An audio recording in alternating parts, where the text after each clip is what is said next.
أعوذ بالله من الشيطان الرجيم. بسم الله الرحمن الرحيم. الحمد لله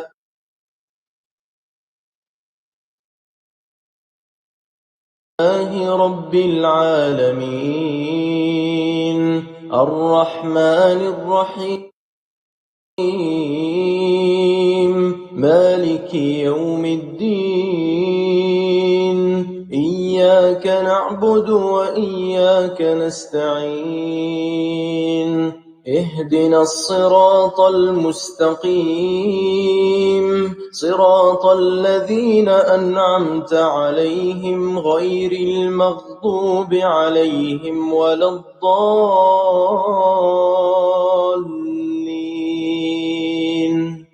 بسم الله الرحمن الرحيم. ألف لام ميم ذلك الكتاب لا ريب فيه هدى للمتقين الذين يؤمنون بالغيب ويقيمون الصلاة ومما رزقناهم ينفقون والذين يؤمنون بما أنزل إليك وما أنزل من قبلك وبالآخرة هم يوقنون أولئك على هدى من ربهم وأولئك هم المفلحون. إن الذين كفروا سواء عليهم أأنذرتهم أم لم تنذرهم لا يؤمنون ختم الله على قلوبهم وعلى سمعهم وعلى أبصارهم غشاوة ولهم عذاب عظيم. ومن الناس من يقول آمنا بالله وباليوم الآخر وما هم بمؤمنين يخادعون الله والذين آمنوا وما يخدعون إلا أنفسهم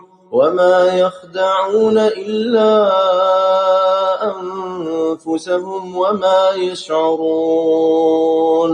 في قلوبهم مرض فزادهم الله مرضا ولهم عذاب أليم بما كانوا يكذبون. وإذا قيل لهم لا تفسدوا في الأرض قالوا إنما نحن مصلحون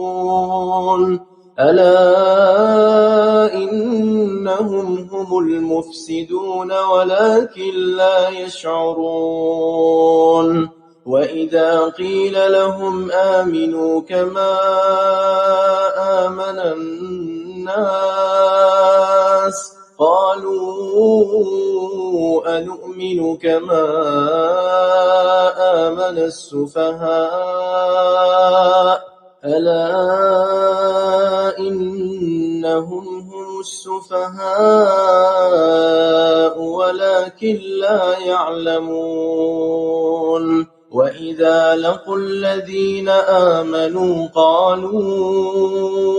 آمنا وإذا خلوا إلى شياطينهم قالوا إنا معكم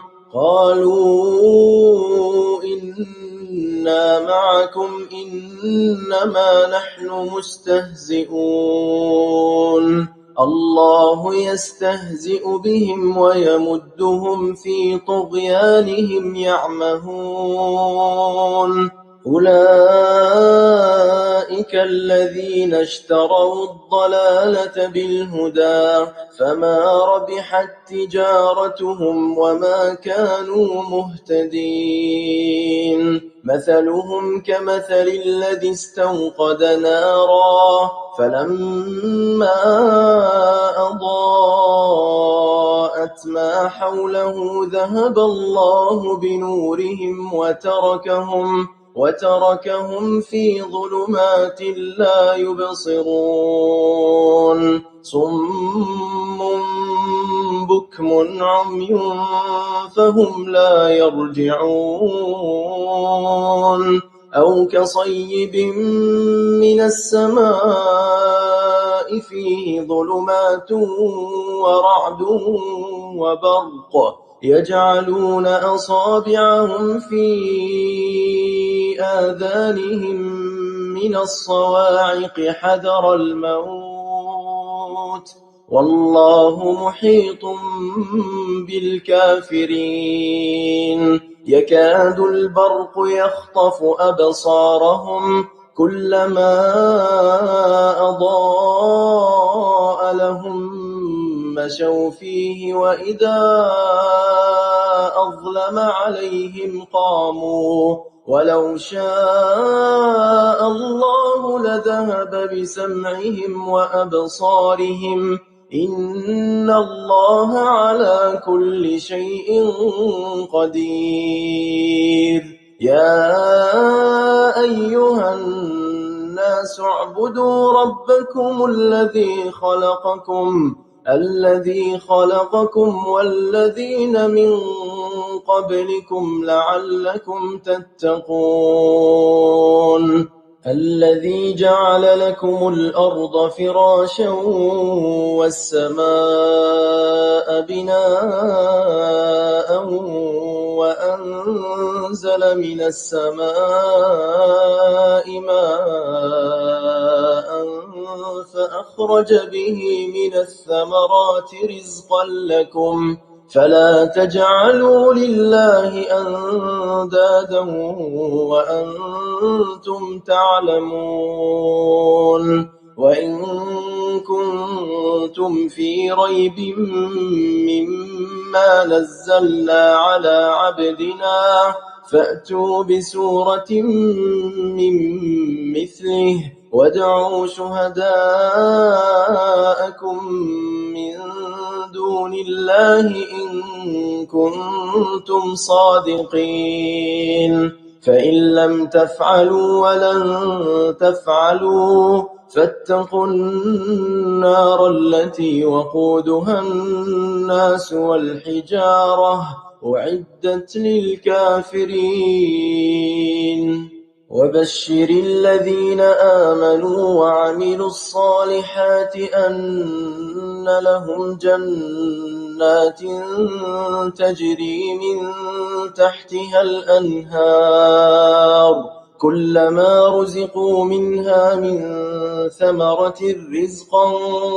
قالوا هذا الذي رزقنا من قبل وأتوا به متشابها ولهم فيها أزواج مطهرة وهم فيها خالدون إن الله لا يستحيي أن يضرب مثلا ما بعوضة فما فوقها فأما الذين آمنوا فيعلمون أنه الحق من ربهم وأما الذين كفروا فيقولون ماذا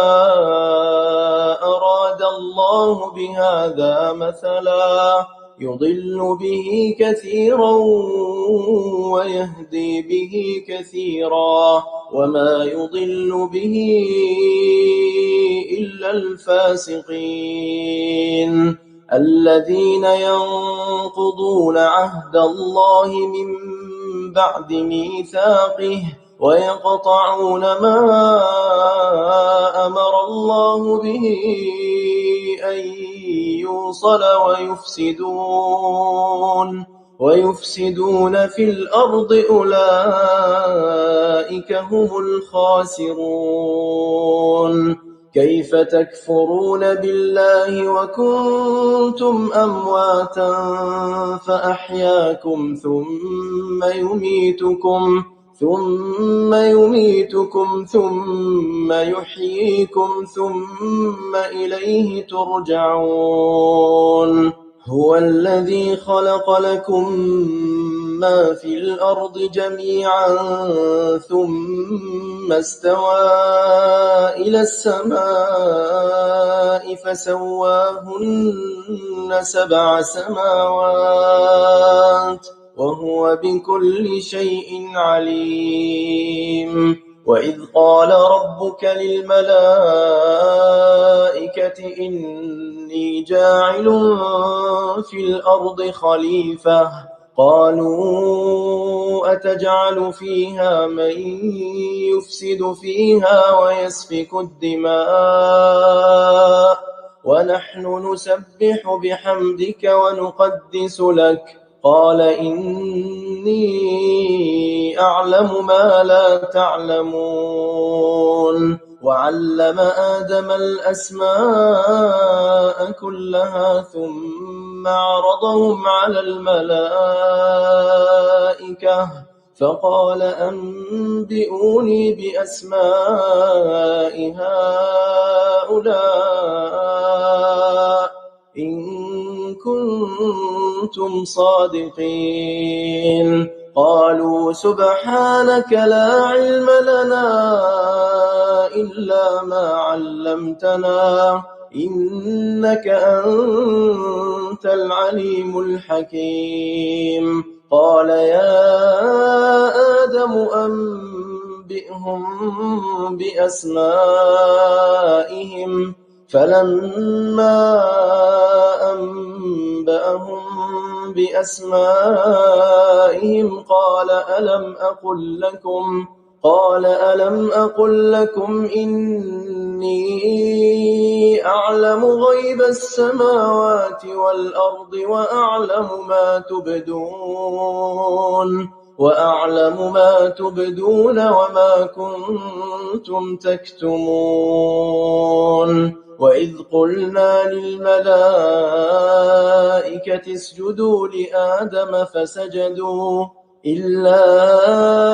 إبليس أبى واستكبر وكان من الكافرين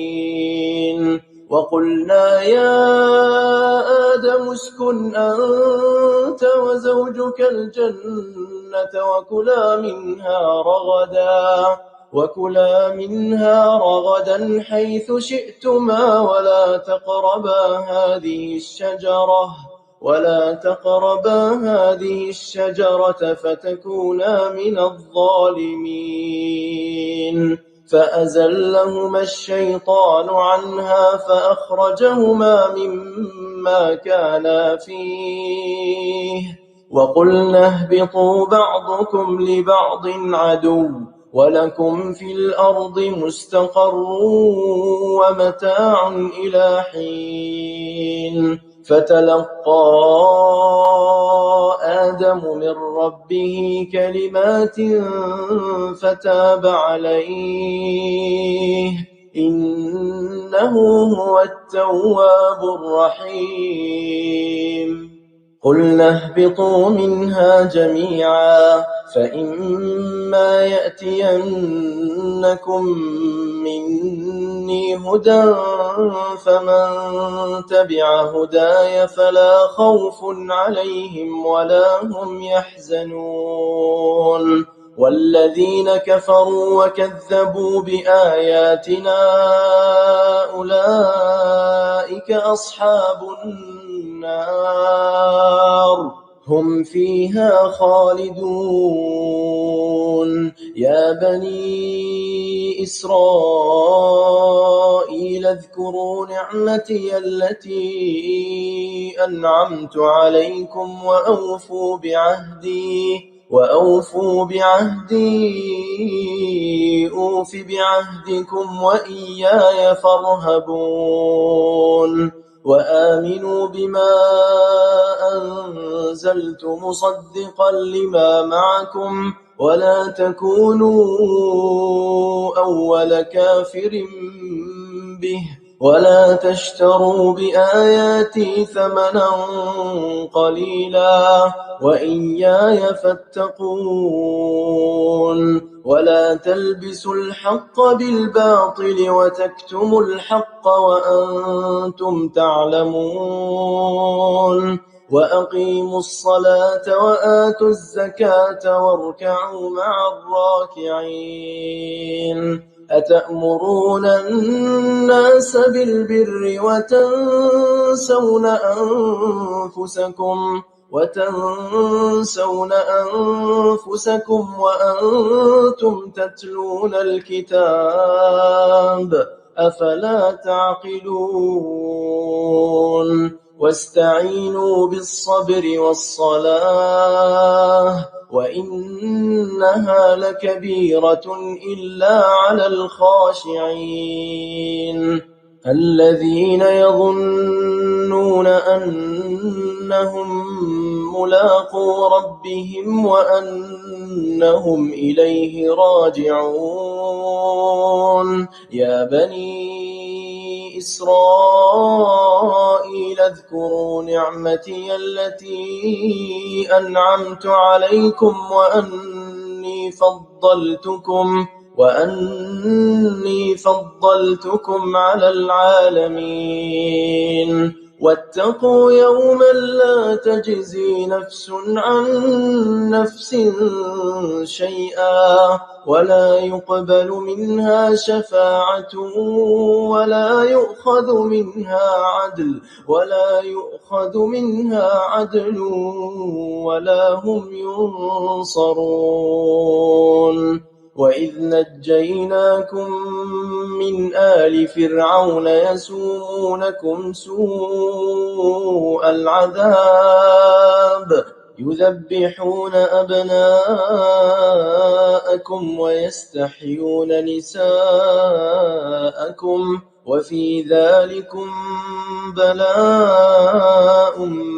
من ربكم عظيم وإذ فرقنا بكم البحر فأنجيناكم وأغرقنا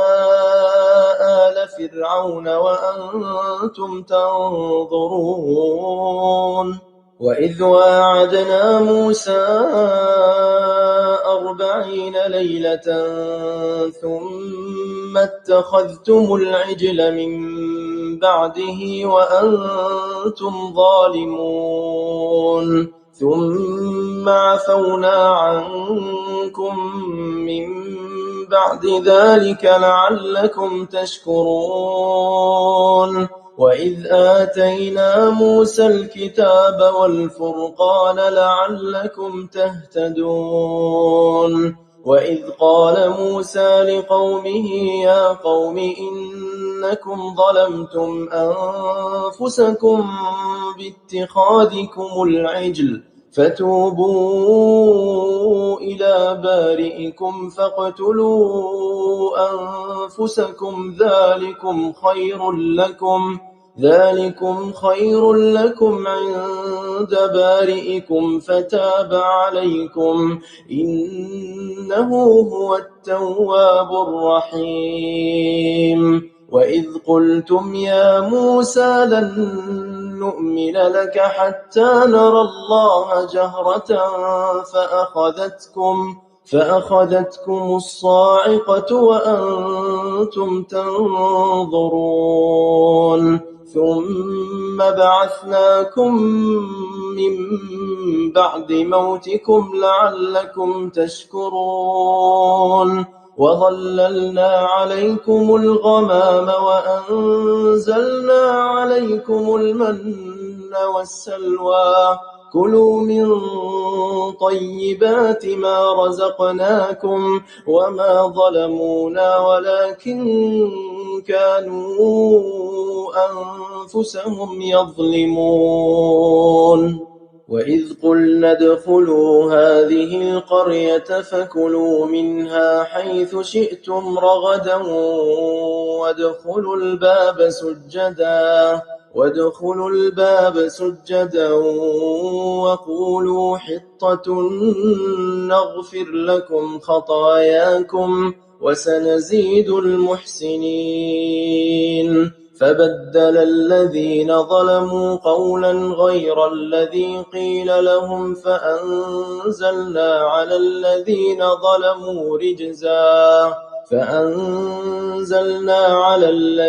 ظلموا رجزا من السماء بما كانوا يفسقون وإذ استسقى موسى لقومه فقلنا اضرب بعصاك الحجر فانفجرت منه 12 عينا قد علم كل أناس مشربهم كلوا واشربوا من رزق الله ولا تعثوا في الأرض مفسدين وإذ قلتم يا موسى لن نصبر على طعام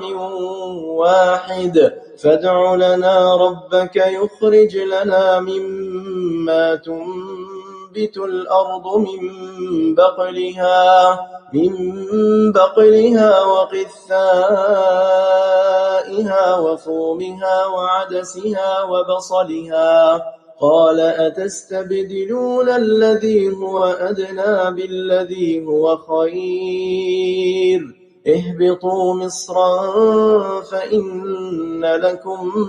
ما سألتم وضربت عليهم الذلة والمسكنة وباءوا بغضب من الله ذلك بأنهم كانوا يكفرون بآيات الله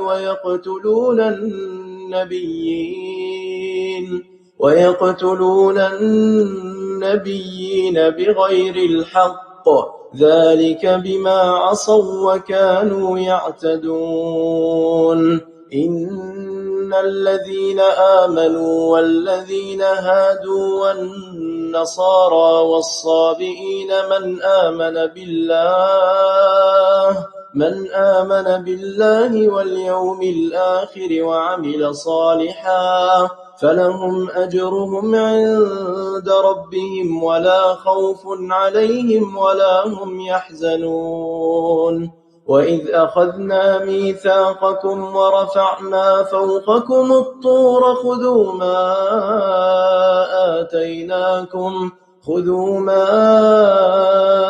آتيناكم بقوة واذكروا ما فيه لعلكم تتقون ثم توليتم من بعد ذلك فلولا فضل الله عليكم ورحمته لكنتم من الخاسرين ولقد علمتم الذين اعتدوا منكم في السبت فقلنا لهم كونوا قردة خاسئين فجعلناها نكالا لما بين يديها وما خلفها وموعظة للمتقين وإذ قال موسى لقومه إن الله يأمركم أن تذبحوا بقرة قالوا أتتخذنا هزوا قال أعوذ بالله أن أكون من الجاهلين قالوا ادع لنا ربك يبين لنا ما هي قال إنه يقول إنها بقرة لا فارض ولا بكر عوان بين ذلك فافعلوا ما تؤمرون قالوا ادع لنا ربك يبين لنا ما لونها قال إنه يقول إنها بقرة صفراء فاقع لونها تسر الناظرين قالوا ادع لنا ربك يبين لنا ما هي إن البقرة شابه علينا وإنا إن شاء الله لمهتدون قال إنه يقول إنها بقرة لا ذلول تثير الأرض ولا تسقي الحرث مسلمة لا شية فيها قالوا الآن جئت بالحق فذبحوها وما كادوا يفعلون وإذ قتلتم نفسا فادارأتم فيها والله مخرج ما كنتم تكتمون فقلنا اضربوه ببعضها كذلك يحيي الله الموتى ويريكم آياته لعلكم تعقلون ثم قست قلوبكم من بعد ذلك فهي كالحجارة أو أشد قسوة وإن من الحجارة لما يتفجر منه الأنهار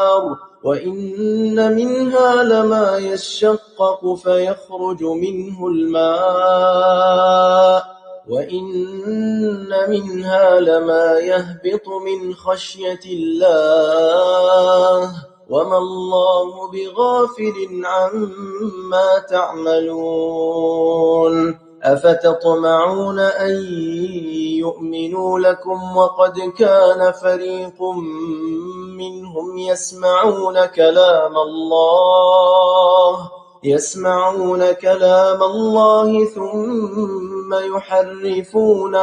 ثم يحرفونه من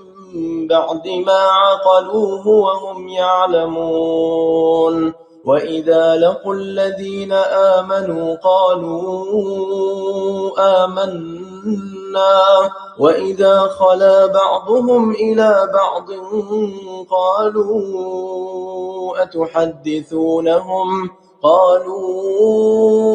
أتحدثونهم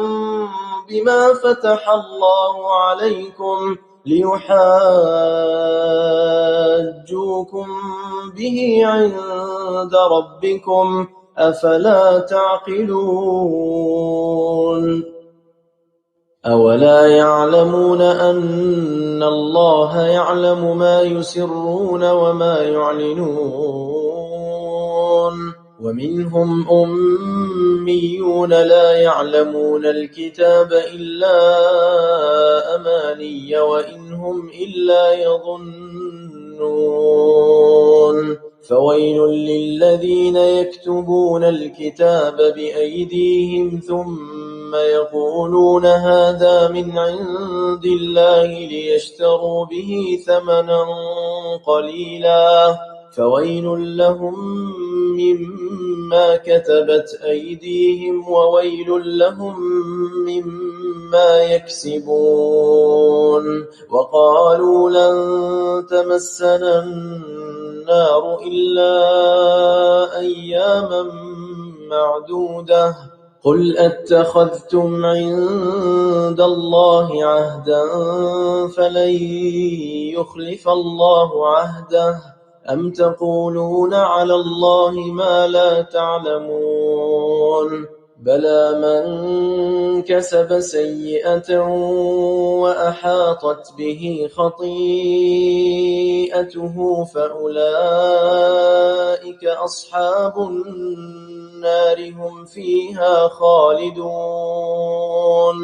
والذين آمنوا وعملوا الصالحات أولئك أصحاب الجنة هم فيها خالدون وإذ أخذنا ميثاق بني إسرائيل لا تعبدون إلا الله وبالوالدين إحسانا وذي القربى واليتامى والمساكين وقولوا للناس حسنا وأقيموا الصلاة وآتوا الزكاة ثم توليتم إلا قليلا منكم وأنتم معرضون وإذ أخذنا ميثاقكم لا تسفكون دماءكم ولا تخرجون أنفسكم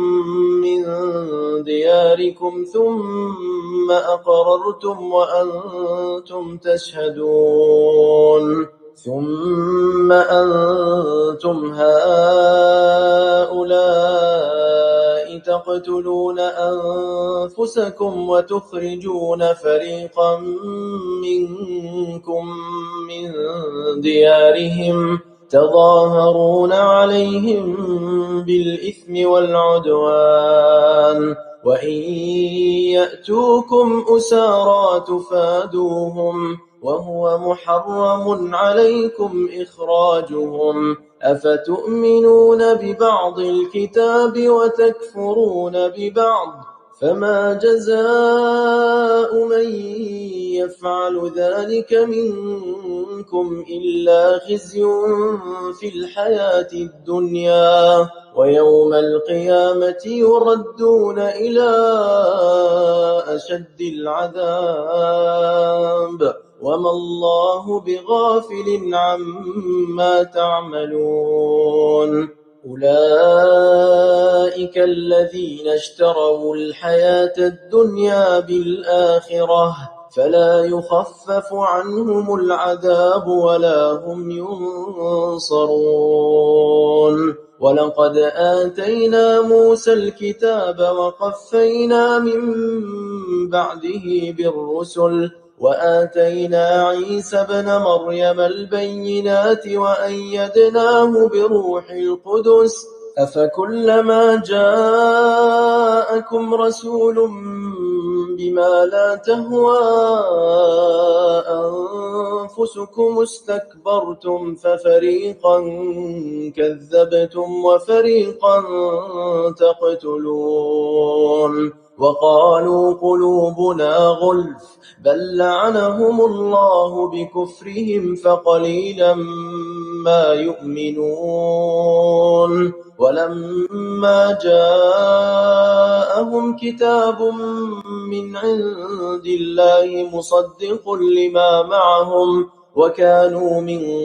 قبل يستفتحون على الذين كفروا فلما جاءهم ما عرفوا كفروا به فلعنة الله على الكافرين بئس ما اشتروا به أنفسهم أن يكفروا بما أنزل الله بغيا أن ينزل الله من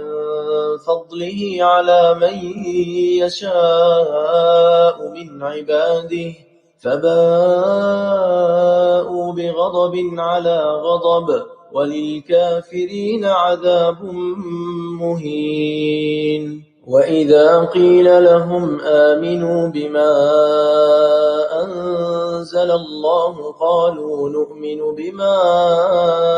أنزل علينا ويكفرون بما وراءه وهو الحق مصدقا لما معهم قل فلم تقتلون أنبياء الله من قبل إن كنتم مؤمنين ولقد جاءكم موسى بالبينات ثم اتخذتم العجل من بعده وأنتم ظالمون وإذ أخذنا ميثاقكم ورفعنا فوقكم الطور خذوا ما آتيناكم بقوة واسمعوا قالوا سمعنا وعصينا وأشربوا في قلوبهم العجل بكفرهم قل بئس ما يأمركم به إيمانكم إن كنتم مؤمنين قل إن كانت لكم الدار الآخرة عند الله خالصة من دون الناس فتمنوا الموت إن كنتم صادقين ولن يتمنوه أبدا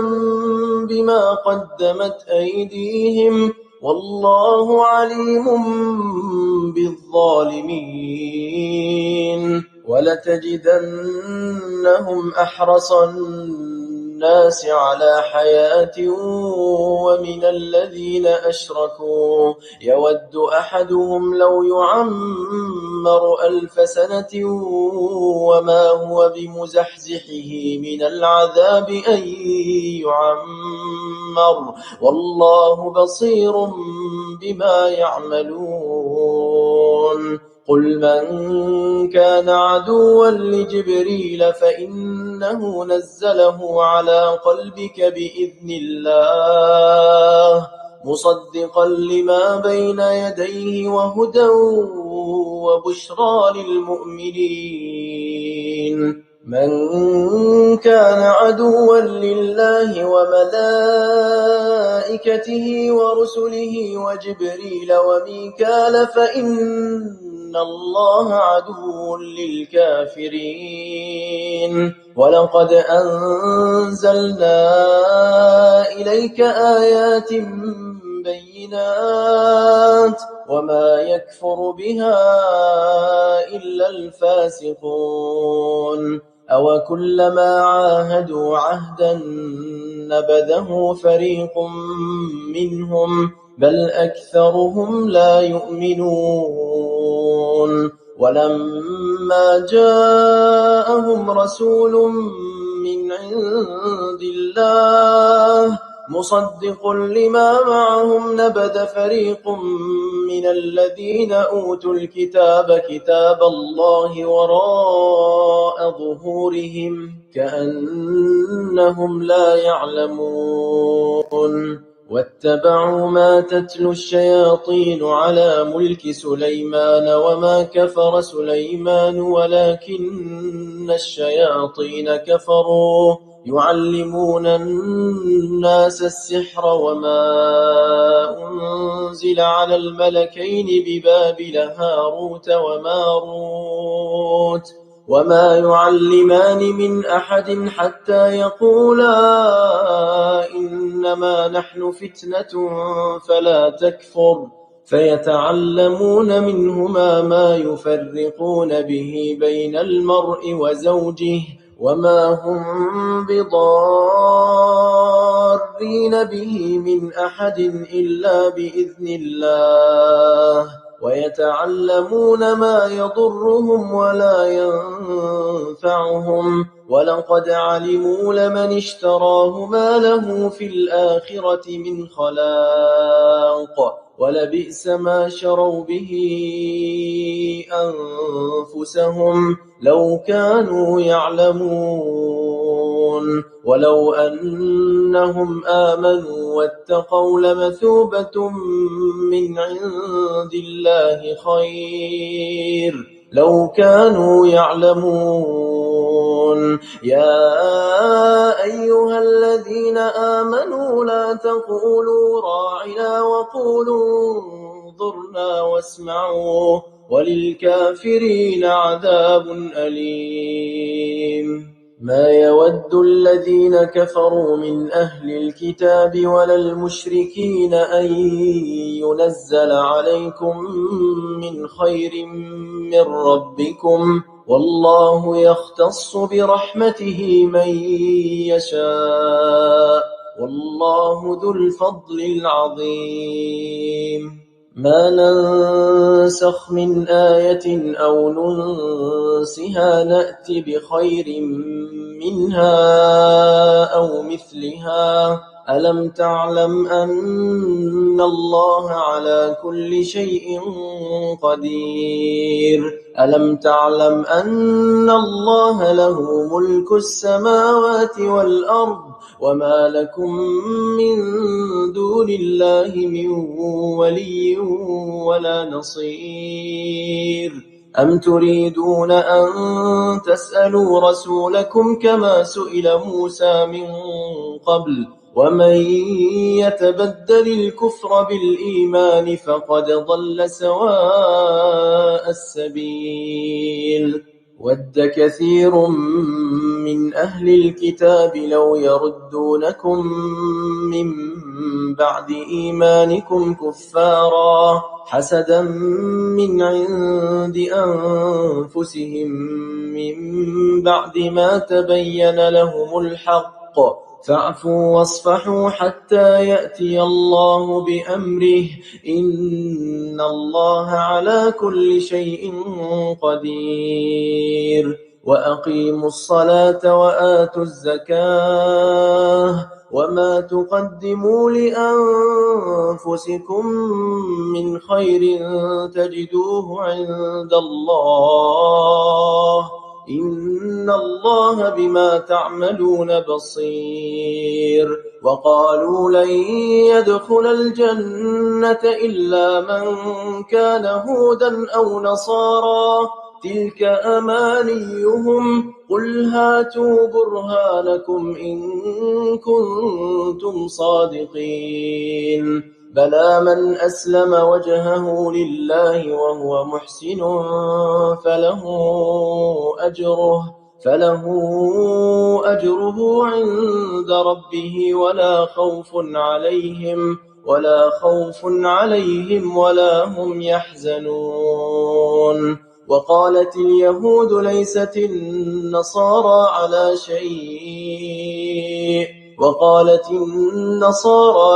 اليهود على شيء وهم يتلون الكتاب كذلك قال الذين لا يعلمون مثل قولهم فالله يحكم بينهم يوم القيامة فيما كانوا فيه يختلفون ومن أظلم ممن منع مساجد الله أن يذكر فيها اسمه وسعى في خرابها أولئك ما كان لهم أن يدخلوها إلا خائفين لهم في الدنيا خزي ولهم في الآخرة عذاب عظيم ولله المشرق والمغرب فأينما تولوا فثم وجه الله إن الله واسع عليم وقالوا اتخذ الله ولدا سبحانه بل له ما في السماوات والأرض كل له قانتون بديع السماوات والأرض وإذا قضى أمرا فإنما يقول له كن فيكون وقال الذين لا يعلمون لولا يكلمنا الله أو تأتينا آية كذلك قال الذين من قبلهم مثل قولهم تشابهت قلوبهم قد بينا الآيات لقوم يوقنون إنا أرسلناك بالحق بشيرا ونذيرا ولا تسأل عن أصحاب الجحيم ولن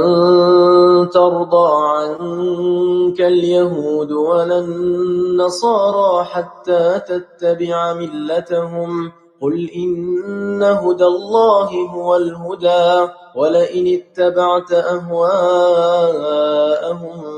بعد الذي جاءك من العلم ما لك من الله من ولي ولا نصير الذين آتيناهم الكتاب يتلونه حق تلاوته أولئك يؤمنون به ومن يكفر به فأولئك هم الخاسرون يا بني إسرائيل اذكروا نعمتي التي أنعمت عليكم وأني فضلتكم على العالمين واتقوا يوما لا تجزي نفس عن نفس شيئا ولا يقبل منها عدل ولا تنفعها شفاعة ولا هم ينصرون وإذ ابتلى إبراهيم ربه بكلمات فأتمهن قال إني جاعلك للناس إماما قال ومن ذريتي قال لا ينال عهد الظالمين وإذ جعلنا البيت مثابة للناس وأمنا واتخذوا من مقام إبراهيم مصلى وعهدنا إلى إبراهيم وإسماعيل أن طهرا بيتي للطائفين والعاكفين والركع السجود وإذ قال إبراهيم رب اجعل هذا بلدا آمنا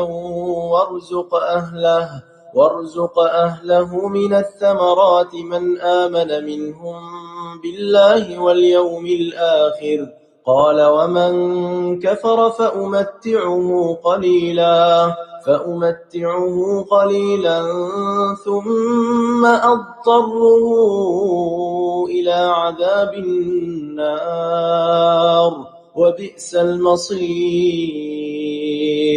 وإذ يرفع إبراهيم القواعد من البيت وإسماعيل ربنا تقبل منا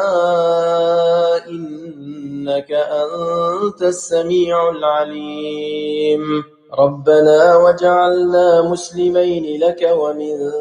ذريتنا أمة مسلمة لك وأرنا مناسكنا وتب علينا إنك أنت التواب الرحيم ربنا وابعث فيهم رسولا منهم يتلو عليهم آياتك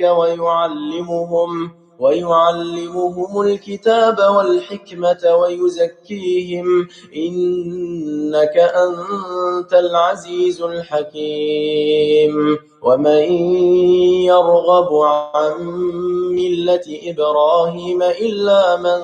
سفه نفسه ولقد اصطفيناه في الدنيا وإنه في الآخرة لمن الصالحين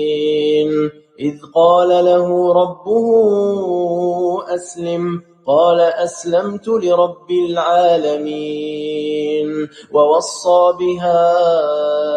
إبراهيم بنيه ويعقوب يا بني إن الله اصطفى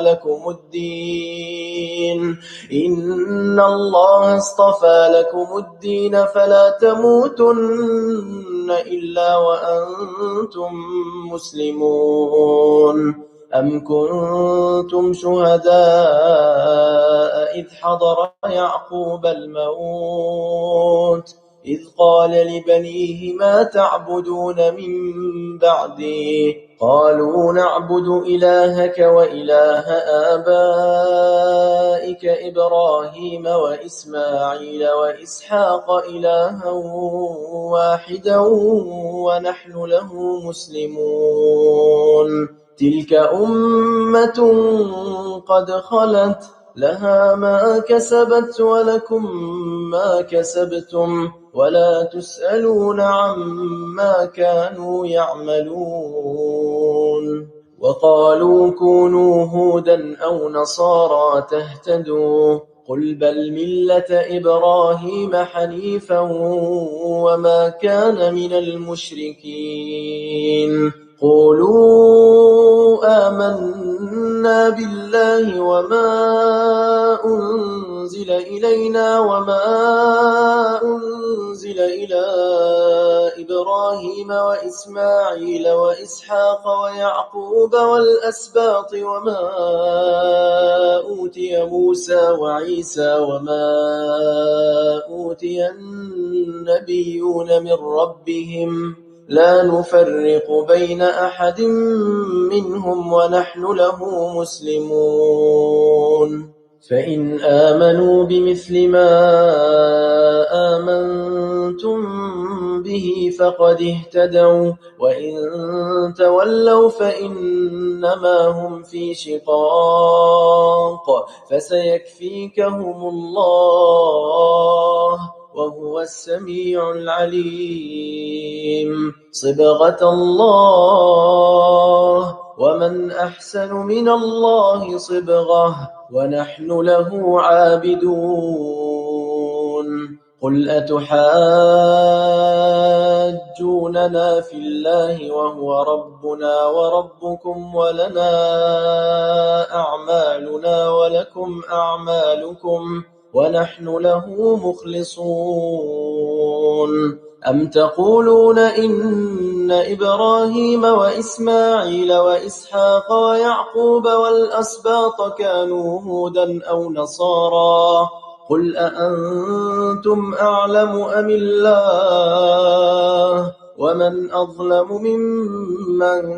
كتم شهادة عنده من الله وما الله بغافل عما تعملون تلك أمة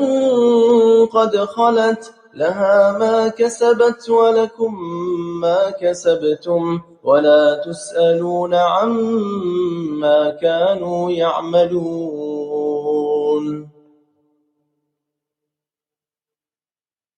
سيقول السفهاء من الناس ما ولاهم عن قبلتهم التي كانوا عليها قل لله المشرق والمغرب يهدي من يشاء إلى صراط مستقيم وكذلك جعلناكم أمة وسطا لتكونوا شهداء على الناس ويكون الرسول عليكم شهيدا وما جعلنا القبلة التي كنت عليها إلا لنعلم من يتبع الرسول ممن ينقلب على عقبيه وإن كانت لكبيرة إلا على الذين هدى الله وما كان الله ليضيع إيمانكم إن الله بالناس لرءوف رحيم قد نرى تقلب وجهك في السماء فلنولينك قبلة ترضاها فول وجهك شطر المسجد الحرام وحيث ما كنتم فولوا وجوهكم شطره وإن الذين أوتوا الكتاب ليعلمون أنه الحق من ربهم وما الله بغافل عما يعملون ولئن أتيت الذين أوتوا الكتاب بكل آية ما تبعوا قبلتك وما أنت بتابع قبلتهم وما بعضهم بتابع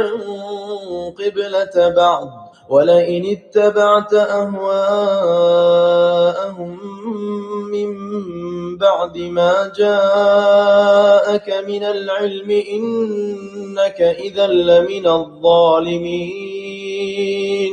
الذين آتيناهم الكتاب يعرفونه كما يعرفون أبناءهم وإن فريقا منهم ليكتمون الحق وهم يعلمون الحق من ربك فلا تكونن من الممترين ولكل وجهة هو موليها فاستبقوا الخيرات أينما تكونوا يأت بكم الله جميعا إن الله على كل شيء قدير ومن حيث خرجت فول وجهك شطر المسجد الحرام وإنه للحق من ربك وما الله بغافل عما تعملون ومن حيث خرجت فول وجهك شطر المسجد الحرام وحيث ما كنتم فولوا وجوهكم شطره لئلا يكون للناس عليكم حجة إلا الذين ظلموا منهم فلا تخشوهم واخشوني ولأتم نعمتي عليكم ولعلكم تهتدون كما أرسلنا فيكم رسولا منكم يتلو عليكم آياتنا ويزكيكم ويعلمكم الكتاب والحكمة ويعلمكم ما لم تكونوا تعلمون فاذكروني أذكركم واشكروا لي ولا تكفرون يا أيها الذين آمنوا استعينوا بالصبر والصلاة إن الله مع الصابرين ولا تقولوا لمن يقتل في سبيل الله أموات بل أحياء ولكن لا تشعرون ولنبلونكم بشيء من الخوف والجوع ونقص من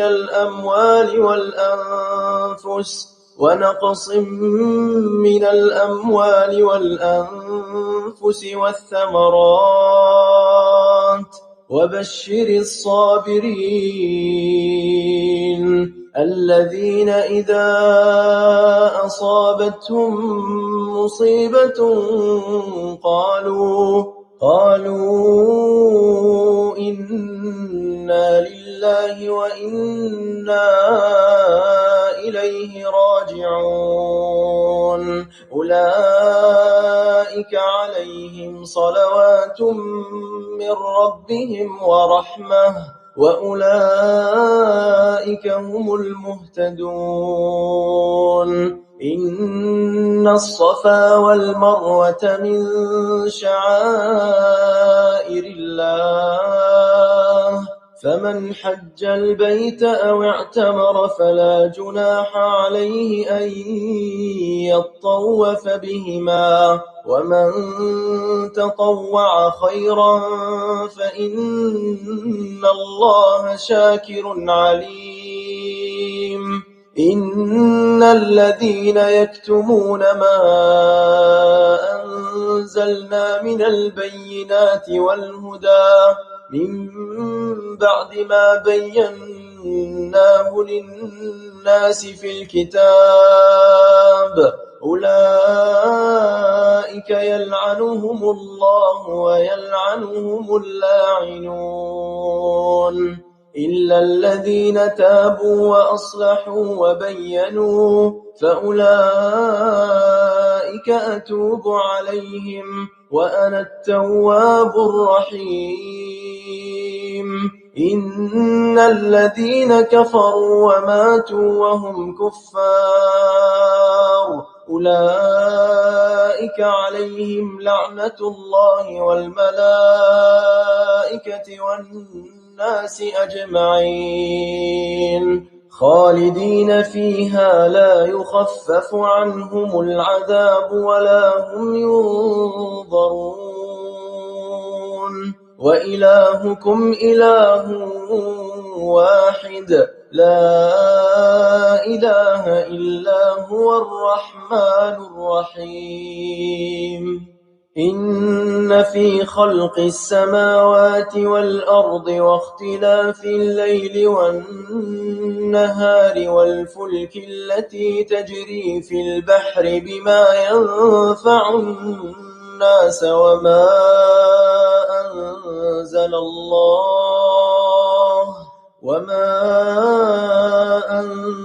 أنزل الله من السماء من ماء فأحيا به الأرض بعد موتها وبث فيها من كل دابة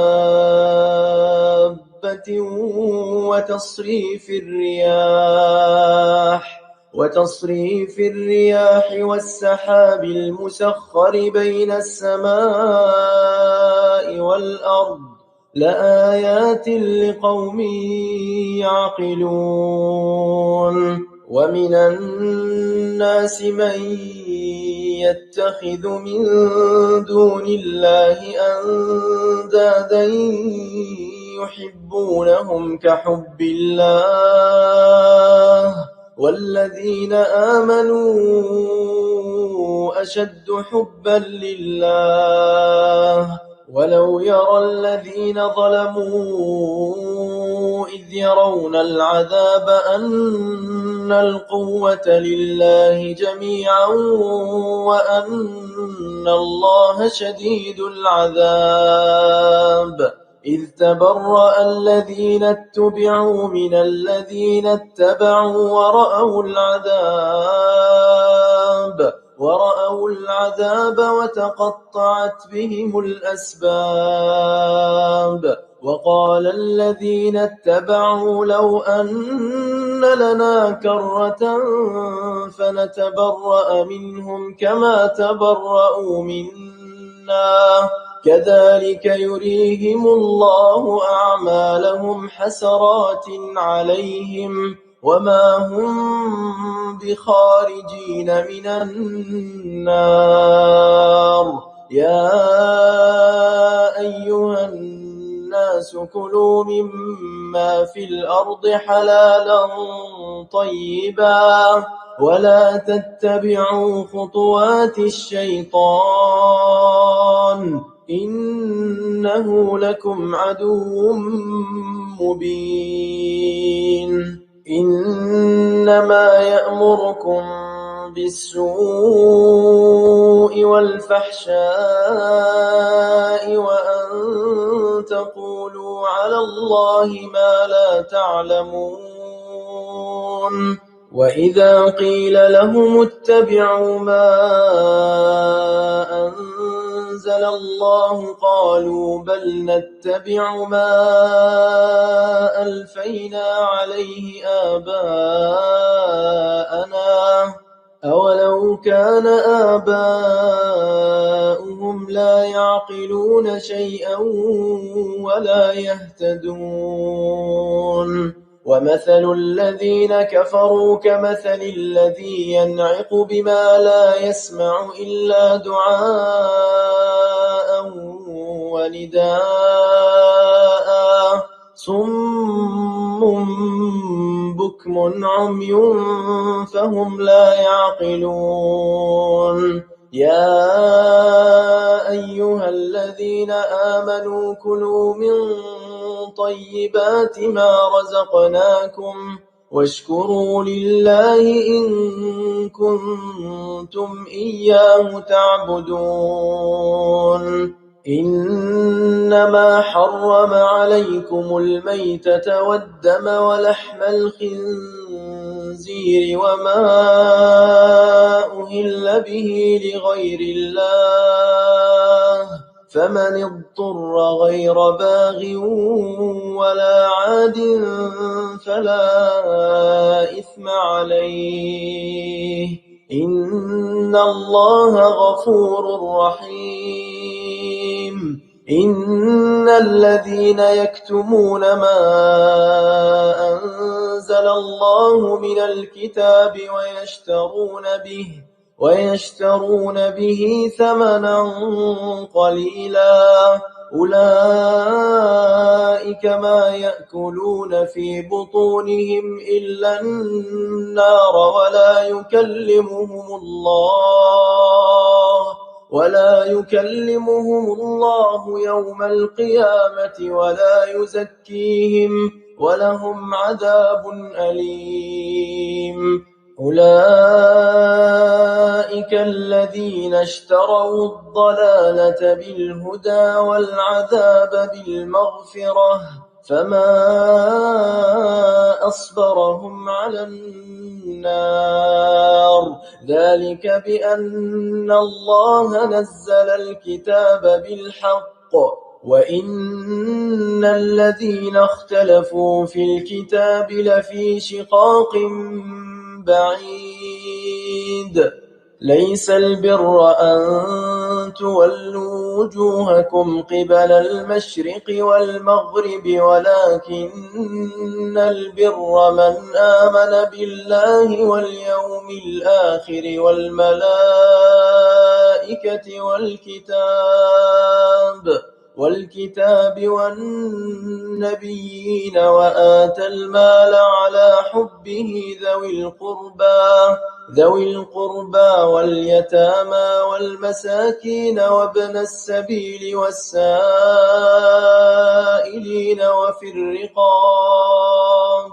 وفي الرقاب وأقام الصلاة وآتى الزكاة والموفون بعهدهم إذا عاهدوا والصابرين في البأساء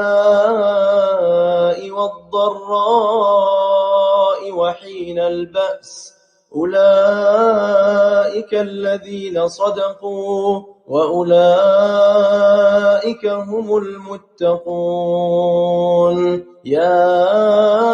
أيها الذين آمنوا وأداء إليه بإحسان ذلك تخفيف من ربكم ورحمة فمن اعتدى بعد ذلك فله عذاب أليم ولكم في القصاص حياة يا أولي الألباب لعلكم تتقون كتب عليكم إذا حضر أحدكم الموت إن ترك خيرا الوصية للوالدين والأقربين بالمعروف حقا على المتقين فمن بدله بعدما سمعه فإنما إثمه على الذين يبدلونه إن الله سميع عليم فمن خاف من موص جنفا أو إثما فأصلح بينهم فلا إثم عليه إن الله غفور رحيم يا أيها الذين آمنوا كتب عليكم الصيام كما كتب على الذين من قبلكم لعلكم تتقون أياما معدودات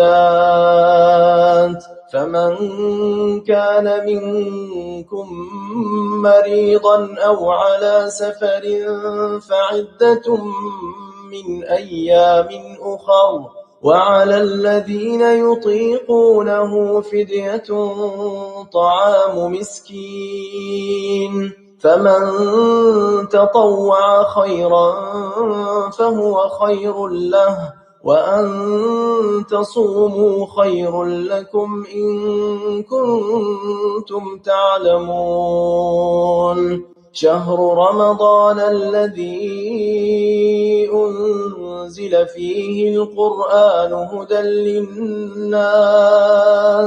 هدى للناس وبينات من الهدى والفرقان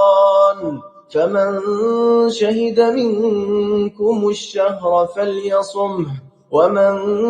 كان مريضا أو على سفر فعدة من أيام أخر يريد الله بكم اليسر ولا يريد بكم العسر ولتكملوا العدة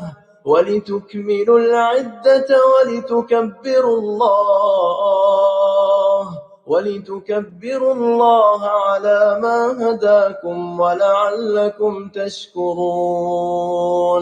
وإذا سألك عبادي عني فإني قريب أجيب دعوة الداعي إذا دعان فليستجيبوا لي وليؤمنوا بي لعلهم يرشدون أحل لكم ليلة الصيام الرفث إلى نسائكم هن لباس لكم وأنتم لباس لهن علم الله أنكم كنتم تختانون أنفسكم فتاب عليكم وعفى عنكم فالآن باشروهن وابتغوا ما كتب الله لكم وكلوا واشربوا حتى يتبين لكم الخيط الأبيض من الخيط الأسود من الفجر ثم أتموا الصيام إلى الليل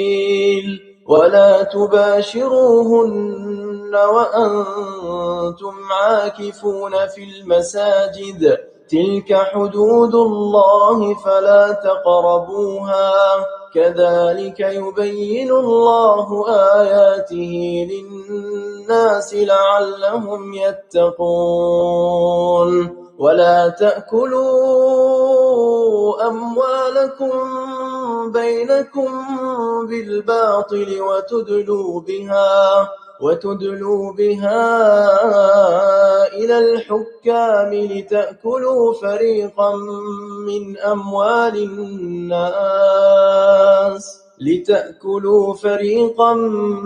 من أموال الناس بالإثم وأنتم تعلمون يسألونك عن الأهلة قل هي مواقيت للناس والحج وليس البر بأن تأتوا البيوت من ظهورها ولكن البر من اتقى وأتوا البيوت من أبوابها واتقوا الله لعلكم تفلحون وقاتلوا في سبيل الله الذين يقاتلونكم ولا تعتدوا إن الله لا يحب المعتدين واقتلوهم حيث ثقفتموهم وأخرجوهم من حيث أخرجوكم والفتنة أشد من القتل ولا تقاتلوهم عند المسجد الحرام حتى يقاتلوكم فيه فإن قاتلوكم فاقتلوهم كذلك جزاء الكافرين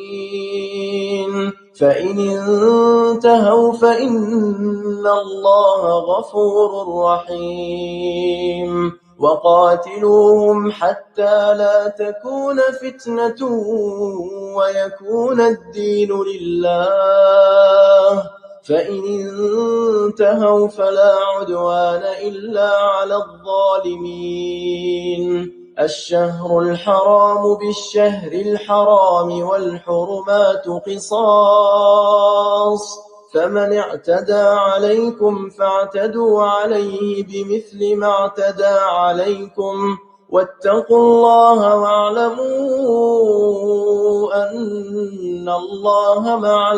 المتقين وأنفقوا في سبيل الله ولا تلقوا بأيديكم إلى التهلكة وأحسنوا إن الله يحب المحسنين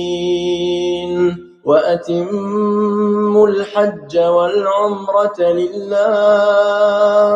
فإن أحصرتم فما استيسر من الهدي ولا تحلقوا رؤوسكم حتى يبلغ الهدي محله فمن كان منكم مريضا أو به أذى من رأسه ففدية من صيام أو صدقة أو نسك فإذا أمنتم فمن تمتع بالعمرة إلى الحج فما استيسر من الهدي فمن لم يجد فصيام 3 أيام في الحج و7 إذا رجعتم تلك 10 كاملة ذلك لمن لم يكن أهله حاضر المسجد الحرام واتقوا الله واعلموا أن الله شديد العقاب الحج أشهر معلومات فمن فرض فيهن الحج فلا رفث ولا فسوق ولا جدال في الحج وما تفعلوا من خير يعلمه الله وتزودوا فإن خير الزاد التقوى واتقون يا أولي الألباب ليس عليكم جناح أن تبتغوا فضلا من ربكم فإذا أفضتم من عرفات فاذكروا الله عند المشعر الحرام واذكروه كما هداكم وإن كنتم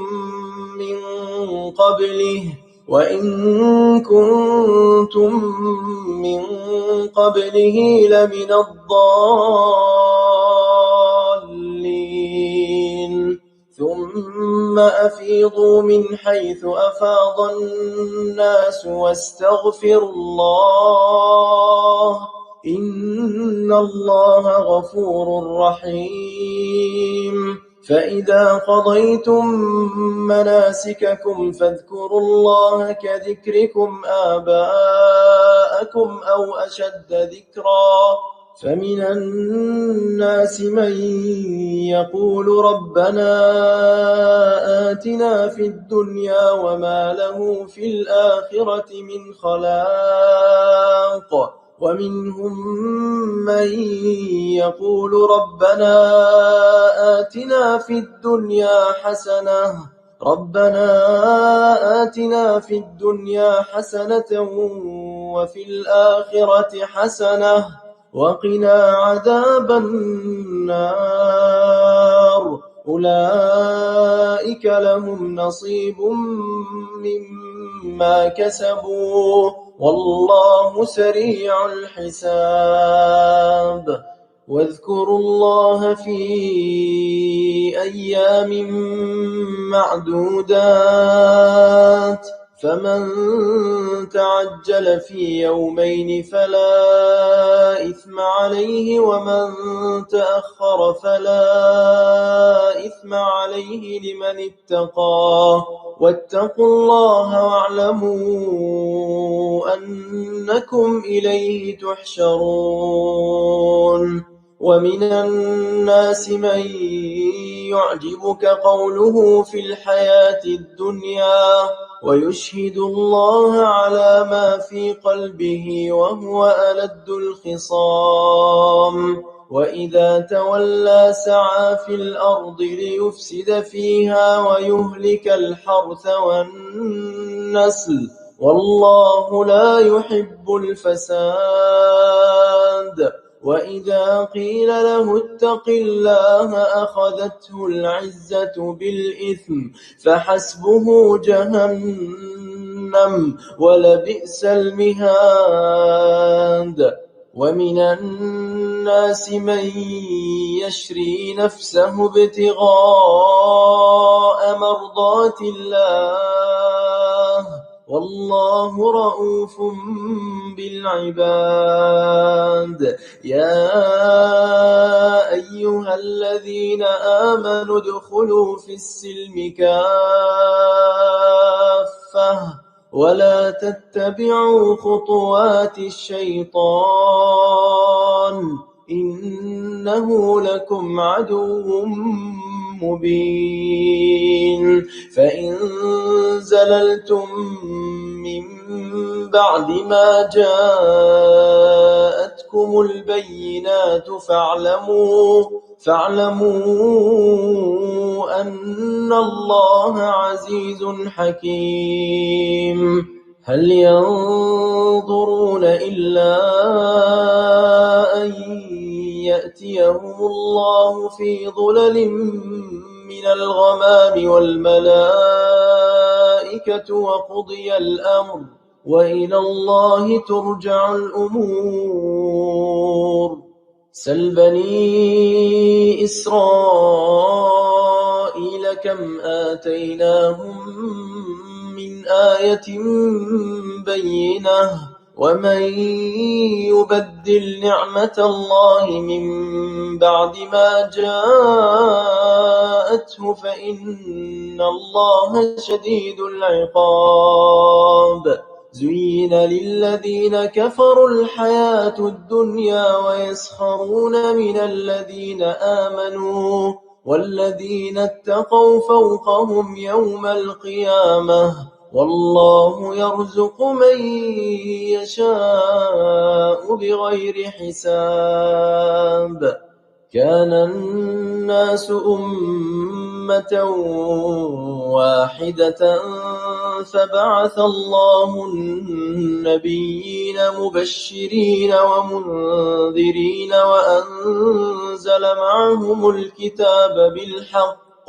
وأنزل معهم الكتاب بالحق ليحكم بين الناس فيما اختلفوا فيه وما اختلف فيه إلا الذين أوتوه من بعد ما جاءتهم البينات بغيا بينهم فهدى الله الذين آمنوا لما اختلفوا فيه من الحق بإذنه والله يهدي من يشاء إلى صراط مستقيم أم حسبتم أن تدخلوا الجنة ولما يأتكم مثل الذين خلوا من قبلكم مستهم البأساء والضراء وزلزلوا حتى يقول الرسول والذين آمنوا معه متى نصر الله ألا إن نصر الله قريب يسألونك ماذا ينفقون قل ما أنفقتم من خير فللوالدين والأقربين واليتامى والمساكين وابن السبيل وما تفعلوا من خير فإن الله به عليم كتب عليكم القتال وهو كره لكم وعسى أن تكرهوا شيئا وهو خير لكم وعسى أن تحبوا شيئا وهو شر لكم والله يعلم وأنتم لا تعلمون يسألونك عن الشهر الحرام قتال فيه قل قتال فيه كبير وصد عن سبيل الله وكفر به والمسجد الحرام وإخراج أهله منه أكبر عند الله والفتنة أكبر من القتل ولا يزالون يقاتلونكم حتى يردوكم عن دينكم إن استطاعوا ومن يرتد منكم عن دينه فيمت وهو كافر فأولئك حبطت أعمالهم في الدنيا والآخرة وأولئك أصحاب النار هم فيها خالدون إن الذين آمنوا والذين هاجروا وجاهدوا في سبيل الله أولئك يرجون رحمة الله والله غفور رحيم يسألونك عن الخمر والميسر قل فيهما إثم كبير ومنافع للناس وإثمهما أكبر من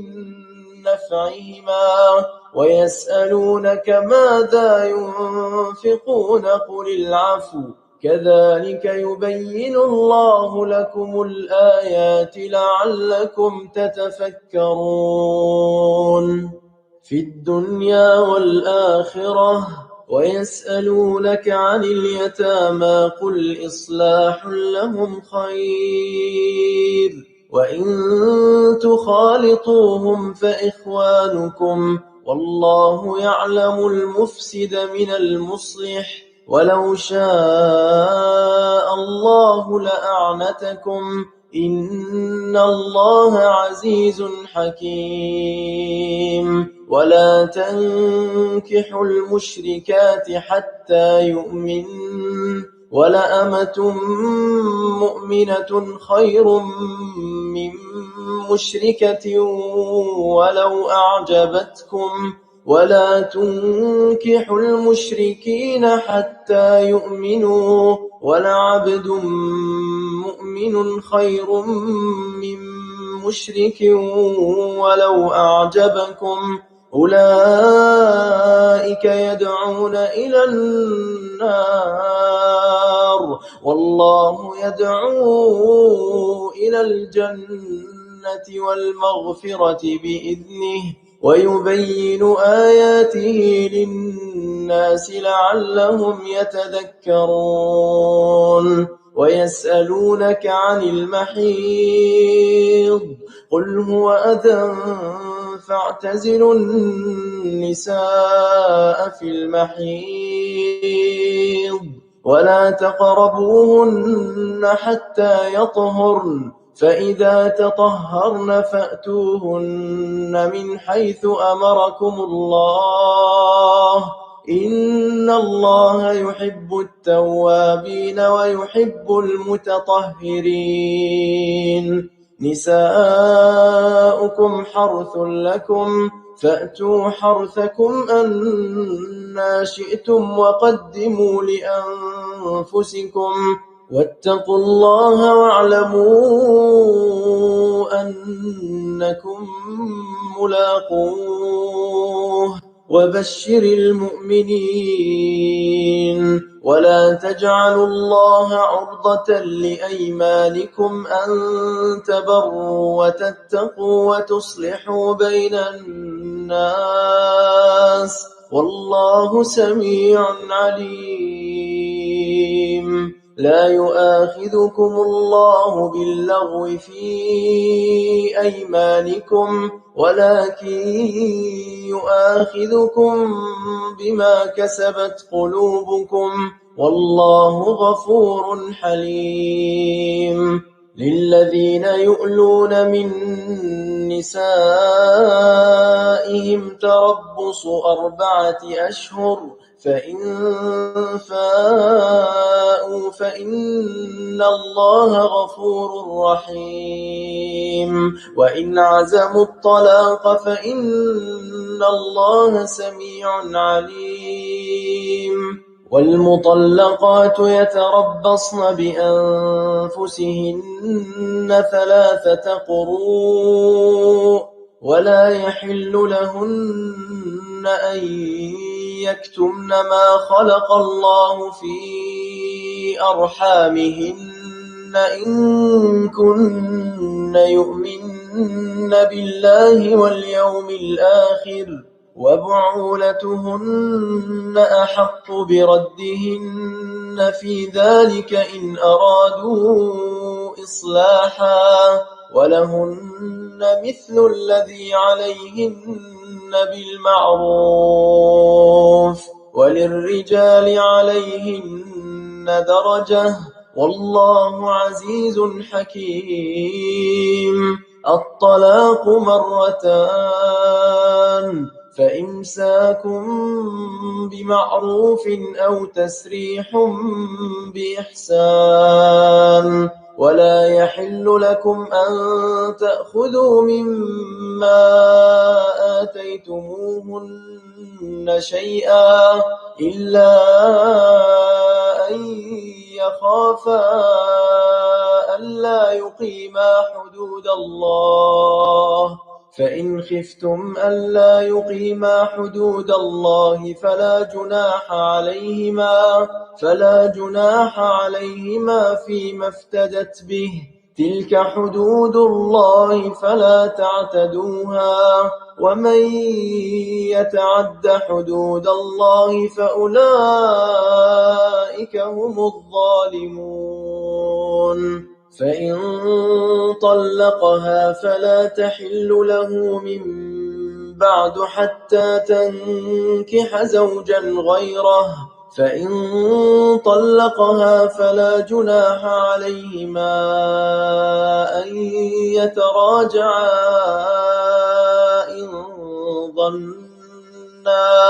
إن ظنا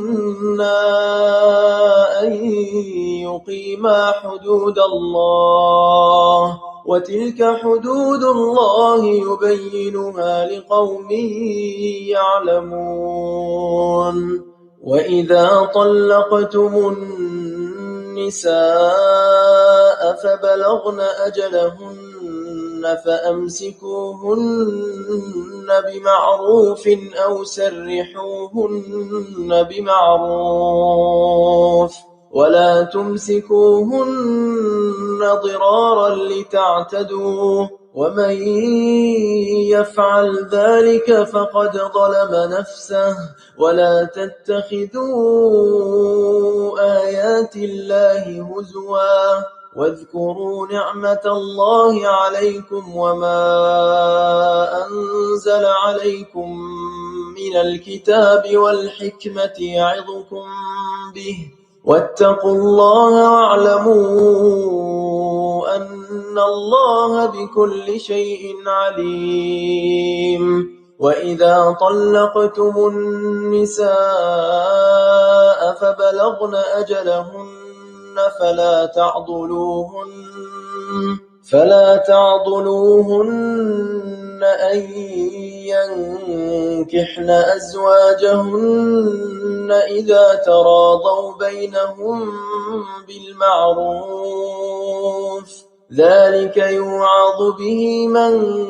كان منكم يؤمن بالله واليوم الآخر، ذلكم أزكى لكم وأطهر، والله يعلم وأنتم لا تعلمون.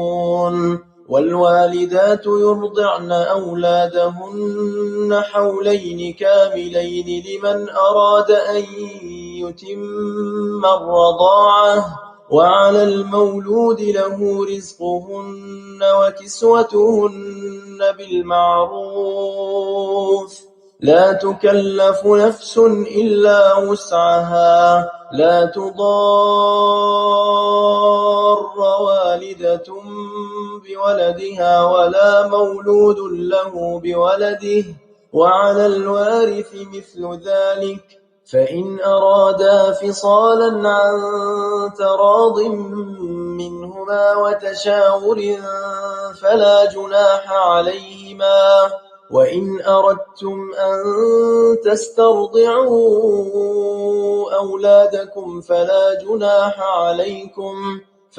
جناح عليكم إذا سلمتم ما آتيتم بالمعروف، واتقوا الله واعلموا أن الله بما تعملون بصير. والذين يتوفون منكم ويذرون أزواجا يتربصن بأنفسهن 4 أشهر وعشرا، فإذا بلغن أجلهن فلا جناح عليكم فيما فعلن في أنفسهن بالمعروف، والله بما تعملون خبير. ولا جناح عليكم فيما عرضتم به من خطبة النساء أو أكننتم في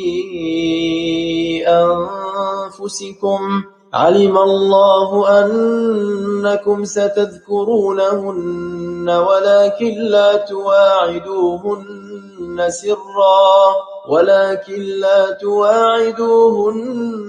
سرا إلا أن تقولوا قولا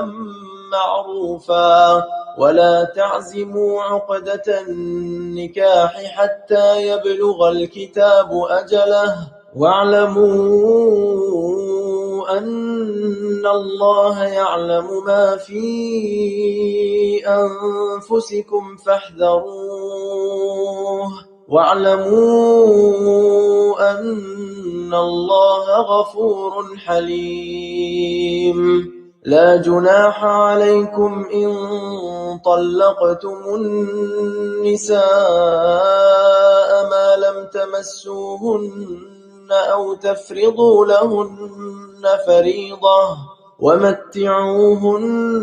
على الموسع قدره وعلى المقتر قدره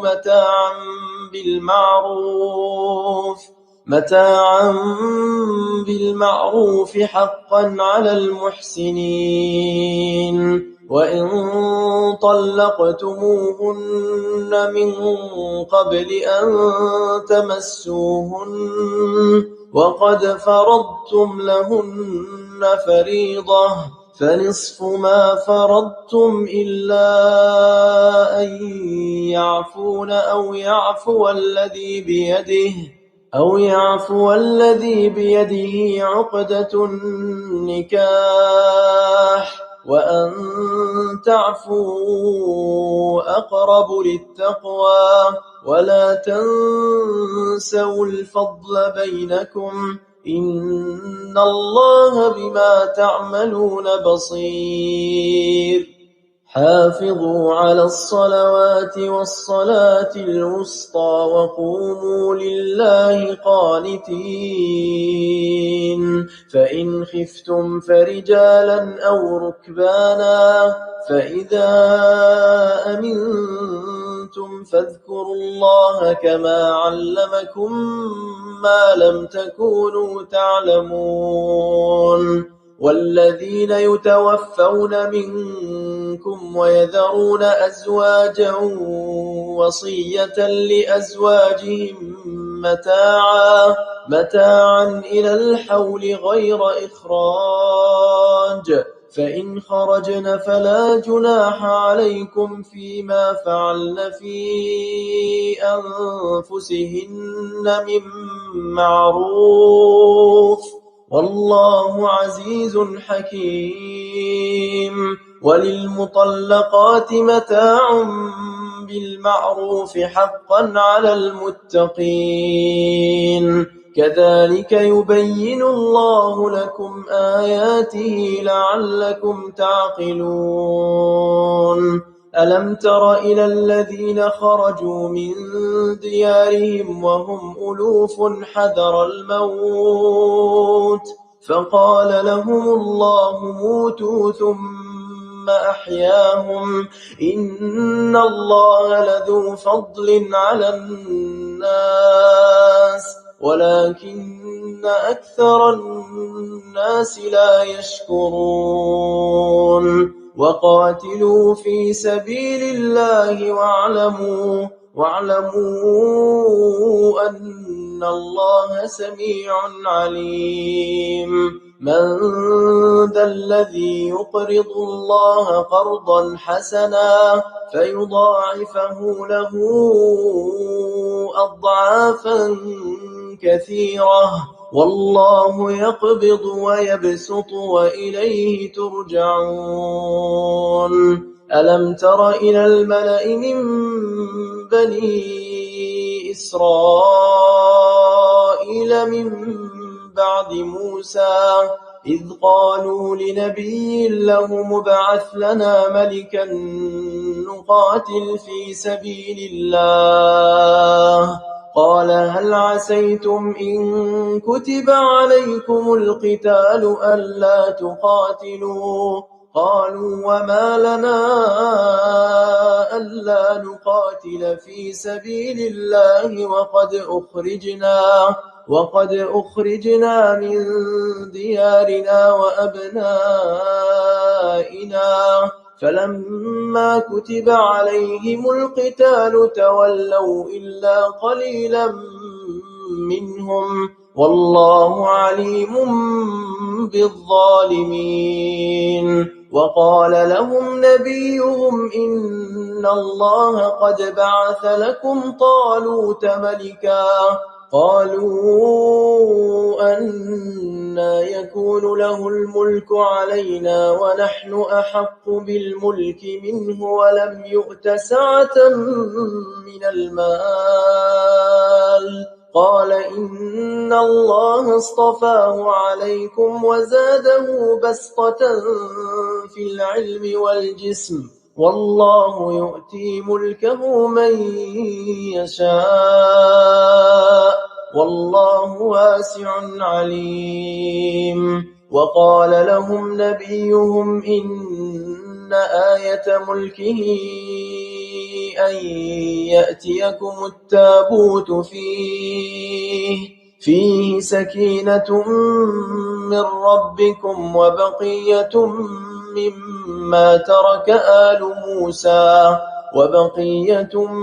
مما ترك آل موسى وآل هارون تحمله الملائكة إن في ذلك لآية لكم إن كنتم مؤمنين فلما فصل طالوت بالجنود قال إن الله مبتليكم بنهر فمن شرب منه فليس مني ومن لم يطعمه فإنه مني إلا من اغترف غرفة بيده فشربوا منه إلا قليلا منهم فلما جاوزه هو والذين آمنوا معه قالوا لا طاقة لنا اليوم بجالوت وجنوده قال الذين يظنون أنهم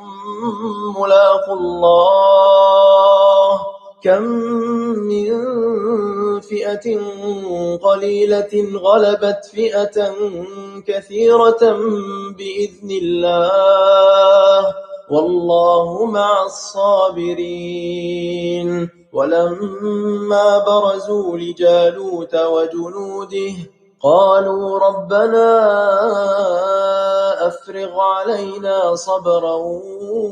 وثبت أقدامنا وانصرنا على القوم الكافرين فهزموهم بإذن الله وقتل داود جالوت وآتاه الله الملك والحكمة وعلمه مما يشاء ولولا دفع الله الناس بعضهم ببعض لفسدت الأرض ولكن الله ذو فضل على العالمين تلك آيات الله نتلوها عليك بالحق وإنك لمن المرسلين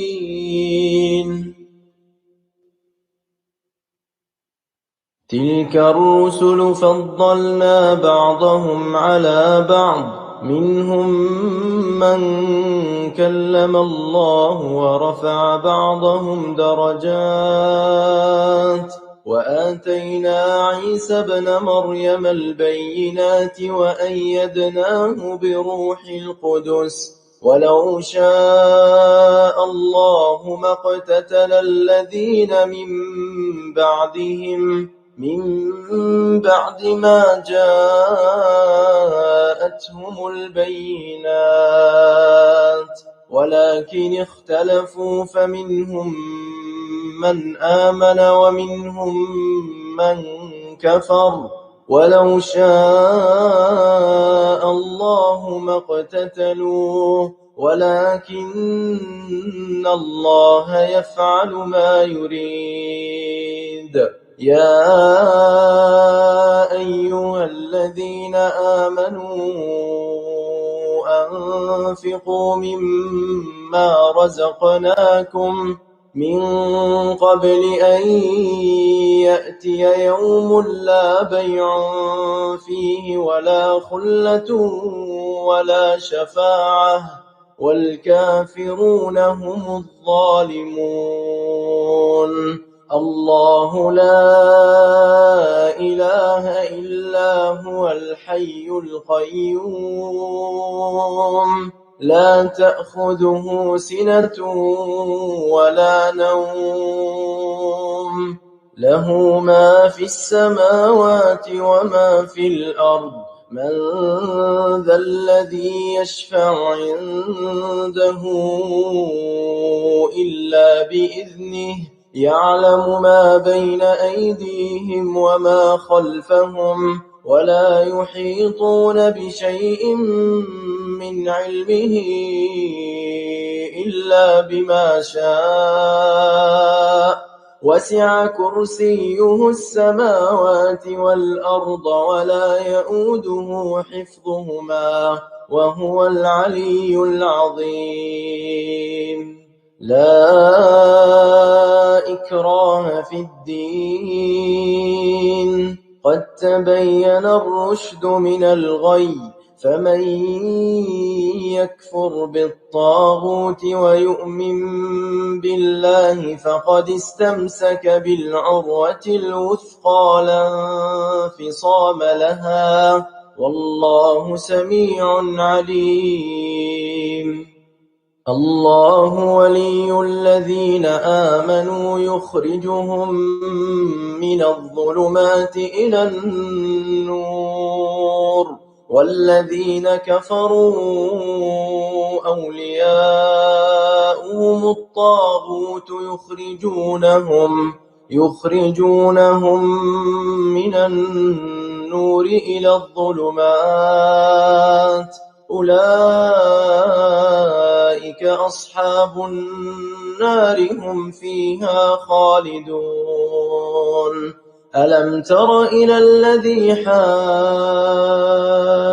إبراهيم في ربه أن آتاه الله الملك إذ قال إبراهيم ربي الذي يحيي ويميت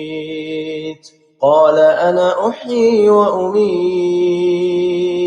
قال إبراهيم فإن الله يأتي بالشمس من المشرق فأت بها من المغرب فبهت الذي كفر والله لا يهدي القوم الظالمين أو كالذي مر على قرية وهي خاوية على عروشها قال أنى يحيي هذه الله بعد موتها فأماته الله 100 عام ثم بعثه قال كم لبثت قال لبثت يوما أو بعض يوم قال بل لبثت 100 عام فانظر إلى طعامك وشرابك لم يتسنه وانظر إلى حمارك ولنجعلك آية للناس وانظر إلى العظام كيف ننشزها ثم نكسوها لحما فلما تبين له قال أعلم أن الله على كل شيء قدير وإذ قال إبراهيم رب أرني كيف تحيي الموتى قال أولم تؤمن قال بلى ولكن ليطمئن قلبي قال فخذ 4 من الطير فصرهن إليك ثم اجعل على كل جبل منهن جزءا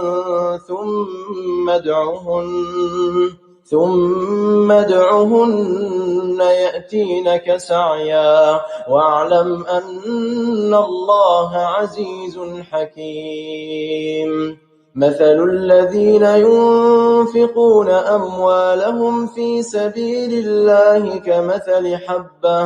كمثل حبة أنبتت 7 سنابل في كل سنبلة 100 حبة والله يضاعف لمن يشاء والله واسع عليم الذين ينفقون أموالهم في سبيل الله ثم لا يتبعون ما أنفقوا منا ولا أذى لهم أجرهم عند ربهم ولا خوف عليهم ولا هم يحزنون قول معروف ومغفرة خير من صدقة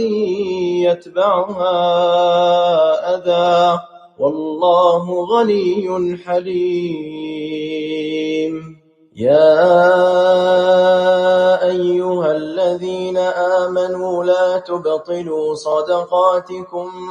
بالمن والأذى كالذي ينفق ماله رئاء الناس ولا يؤمن بالله واليوم الآخر فمثله كمثل صفوان عليه تراب فأصابه وابل فتركه صلدا لا يقدرون على شيء مما كسبوا والله لا يهدي القوم الكافرين ومثل الذين ينفقون أموالهم ابتغاء مرضات الله وتثبيتا من أنفسهم كمثل جنة بربوة أصابها وابل فآتت أكلها ضعفين فإن لم يصبها وابل فطل والله بما تعملون بصير أيود أحدكم أن تكون له جنة من نخيل وأعناب تجري من تحتها الأنهار له فيها من كل الثمرات وأصابه الكبر وله ذرية ضعفاء فأصابها إعصار فيه نار فاحترقت كذلك يبين الله لكم الآيات لعلكم تتفكرون يا أيها الذين آمنوا أنفقوا من طيبات ما كسبتم ومما أخرجنا لكم من الأرض ولا تيمموا الخبيث منه تنفقون ولستم بآخذيه إلا أن تغمضوا فيه واعلموا أن الله غني حميد الشيطان يعدكم الفقر ويأمركم بالفحشاء والله يعدكم مغفرة منه وفضلا والله واسع عليم يؤتي الحكمة من يشاء ومن يؤت الحكمة فقد أوتي خيرا كثيرا وما يذكر إلا أولو الألباب وما أنفقتم من نفقة أو نذرتم من نذر فإن الله يعلمه وما للظالمين من أنصار إن تبدوا الصدقات فنعما هي وإن تخفوها وتؤتوها الفقراء فهو خير لكم ويكفر عنكم من سيئاتكم والله بما تعملون خبير ليس عليك هداهم ولكن الله يهدي من يشاء وما تنفقوا من خير فلأنفسكم وما تنفقون إلا ابتغاء وجه الله وما تنفقوا من خير يوفى إليكم وأنتم لا تظلمون للفقراء الذين أحصروا في سبيل الله لا يستطيعون ضربا في الأرض يحسبهم الجاهل أغنياء من التعفف تعرفهم بسيماهم لا يسألون الناس إلحافا وما تنفقوا من خير فإن الله به عليم الذين ينفقون أموالهم بالليل والنهار والنهار سرا وعلانية فلهم أجرهم عند ربهم ولا خوف عليهم ولا هم يحزنون الذين يأكلون الربا لا يقومون إلا كما يقوم الذي يتخبطه الشيطان من المس ذلك بأنهم قالوا إنما البيع مثل الربا وأحل الله البيع وحرم الربا فمن جاءه موعظة من ربه فانتهى فله ما سلف وأمره إلى الله ومن عاد فأولئك أصحاب النار هم فيها خالدون يمحق الله الربا ويربي الصدقات والله لا يحب كل كفار أثيم إن الذين آمنوا وعملوا الصالحات وأقاموا الصلاة وآتوا الزكاة لهم أجرهم عند ربهم ولا خوف عليهم ولا هم يحزنون يا أيها الذين آمنوا اتقوا الله وذروا ما بقي من الربا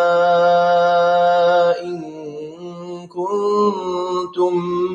مؤمنين فإن لم تفعلوا فأذنوا بحرب من الله ورسوله وإن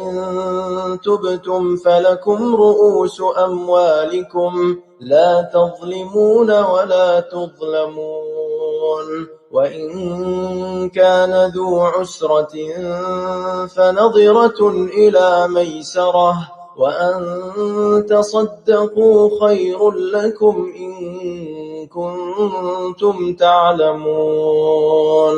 واتقوا يوما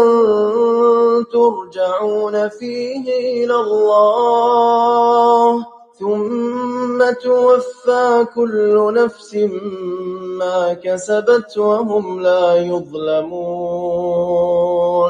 يا أيها الذين آمنوا إذا تداينتم بدين إلى أجل مسمى فاكتبوه وليكتب بينكم كاتب بالعدل ولا يأب كاتب أن يكتب كما علمه الله فليكتب وليملل الذي عليه الحق وليتق الله ربه ولا يبخس منه شيئا فإن كان الذي عليه الحق سفيها أو ضعيفا أو لا يستطيع أن يمل هو فليملل وليه بالعدل واستشهدوا شهيدين من رجالكم فإن لم يكونا رجلين فرجل وامرأتان ممن ترضون من الشهداء أن تضل إحداهما فتذكر إحداهما الأخرى ولا يأبى الشهداء إذا ما دعوا ولا تسأموا أن تكتبوه صغيرا أو كبيرا إلى أجله ذلكم أقسط عند الله وأقوم للشهادة وأدنى ألا ترتابوا إلا أن تكون تجارة حاضرة تديرونها بينكم فليس عليكم جناح ألا تكتبوها وأشهدوا إذا تبايعتم ولا يضار كاتب ولا شهيد وإن تفعلوا فإنه فسوق بكم واتقوا الله ويعلمكم الله والله بكل شيء عليم. وإن كنتم على سفر ولم تجدوا كاتبا فرهان مقبوضة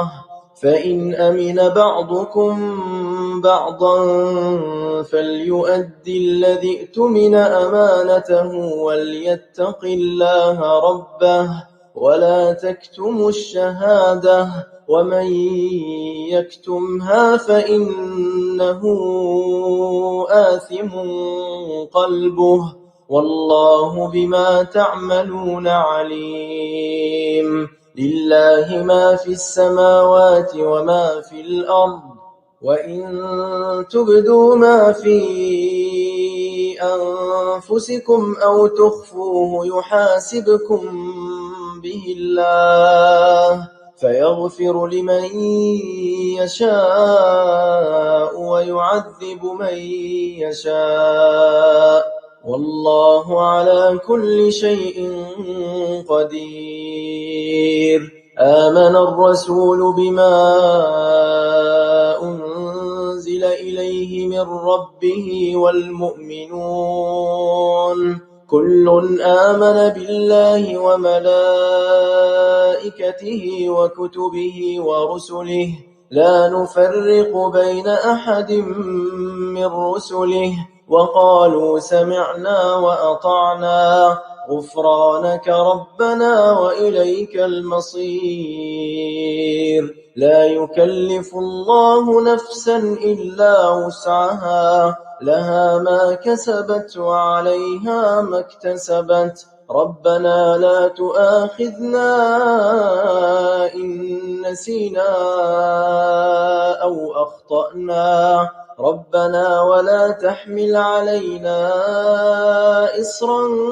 كما حملته على الذين من قبلنا ربنا ولا تحملنا ما لا طاقة لنا به واعف عنا واغفر لنا وارحمنا أنت مولانا فانصرنا على القوم الكافرين. بسم الله الرحمن الرحيم ألف لام ميم الله لا إله إلا هو الحي القيوم نزل عليك الكتاب بالحق مصدقا لما بين يديه وأنزل التوراة والإنجيل من قبل هدى للناس وأنزل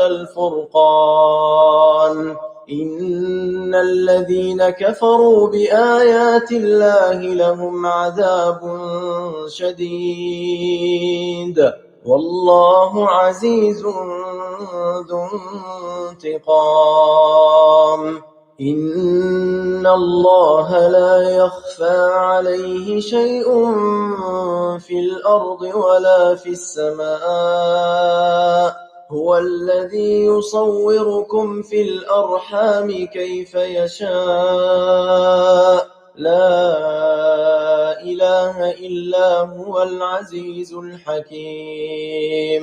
هو الذي أنزل عليك الكتاب منه آيات محكمات هن أم الكتاب وأخر متشابهات فأما الذين في قلوبهم زيغ فيتبعون ما تشابه منه ابتغاء الفتنة وابتغاء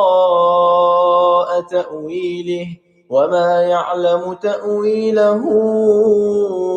إلا الله والراسخون في العلم يقولون آمنا به كل من عند ربنا وما يذكر إلا أولو الألباب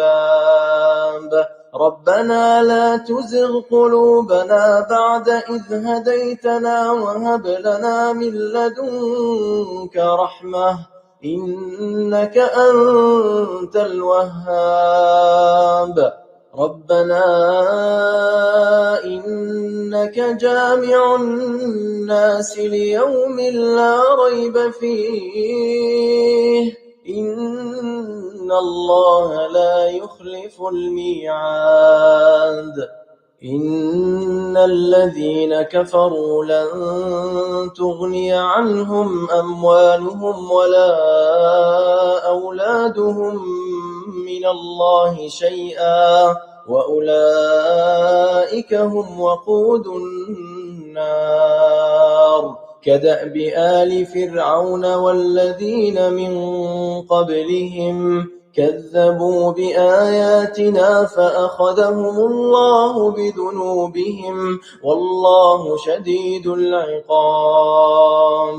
قل للذين كفروا ستغلبون وتحشرون إلى جهنم وبئس المهاد قد كان لكم آية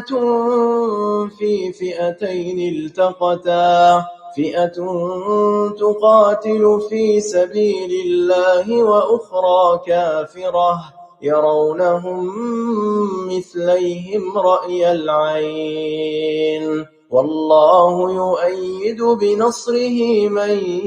يشاء إن في ذلك لعبرة لأولي الأبصار زين للناس حب الشهوات من النساء والبنين والقناطير المقنطرة من الذهب والفضة والخيل المسومة والأنعام والحرث ذلك متاع الحياة الدنيا والله عنده حسن المآب قل أنبئكم بخير من ذلكم للذين اتقوا عند ربهم جنات تجري من تحتها الأنهار خالدين فيها وأزواج مطهرة ورضوان من الله والله بصير بالعباد الذين يقولون ربنا إننا آمنا فاغفر لنا ذنوبنا وقنا عذاب النار الصابرين والصادقين والقانتين والمنفقين والمستغفرين بالأسحار شهد الله أنه لا إله إلا هو والملائكة وأولو العلم قائما بالقسط لا إله إلا هو العزيز الحكيم إن الدين عند الله الإسلام وما اختلف الذين أوتوا الكتاب إلا من بعد ما جاءهم العلم بغيا بينهم ومن يكفر بآيات الله فإن الله سريع الحساب فإن حاجوك فقل أسلمت وجهي لله ومن اتبعني وقل للذين أوتوا الكتاب والأميين أأسلمتم فإن أسلموا فقد اهتدوا وإن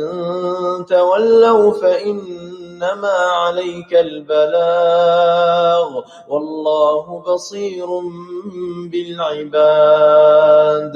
إن الذين يكفرون بآيات الله ويقتلون النبيين بغير حق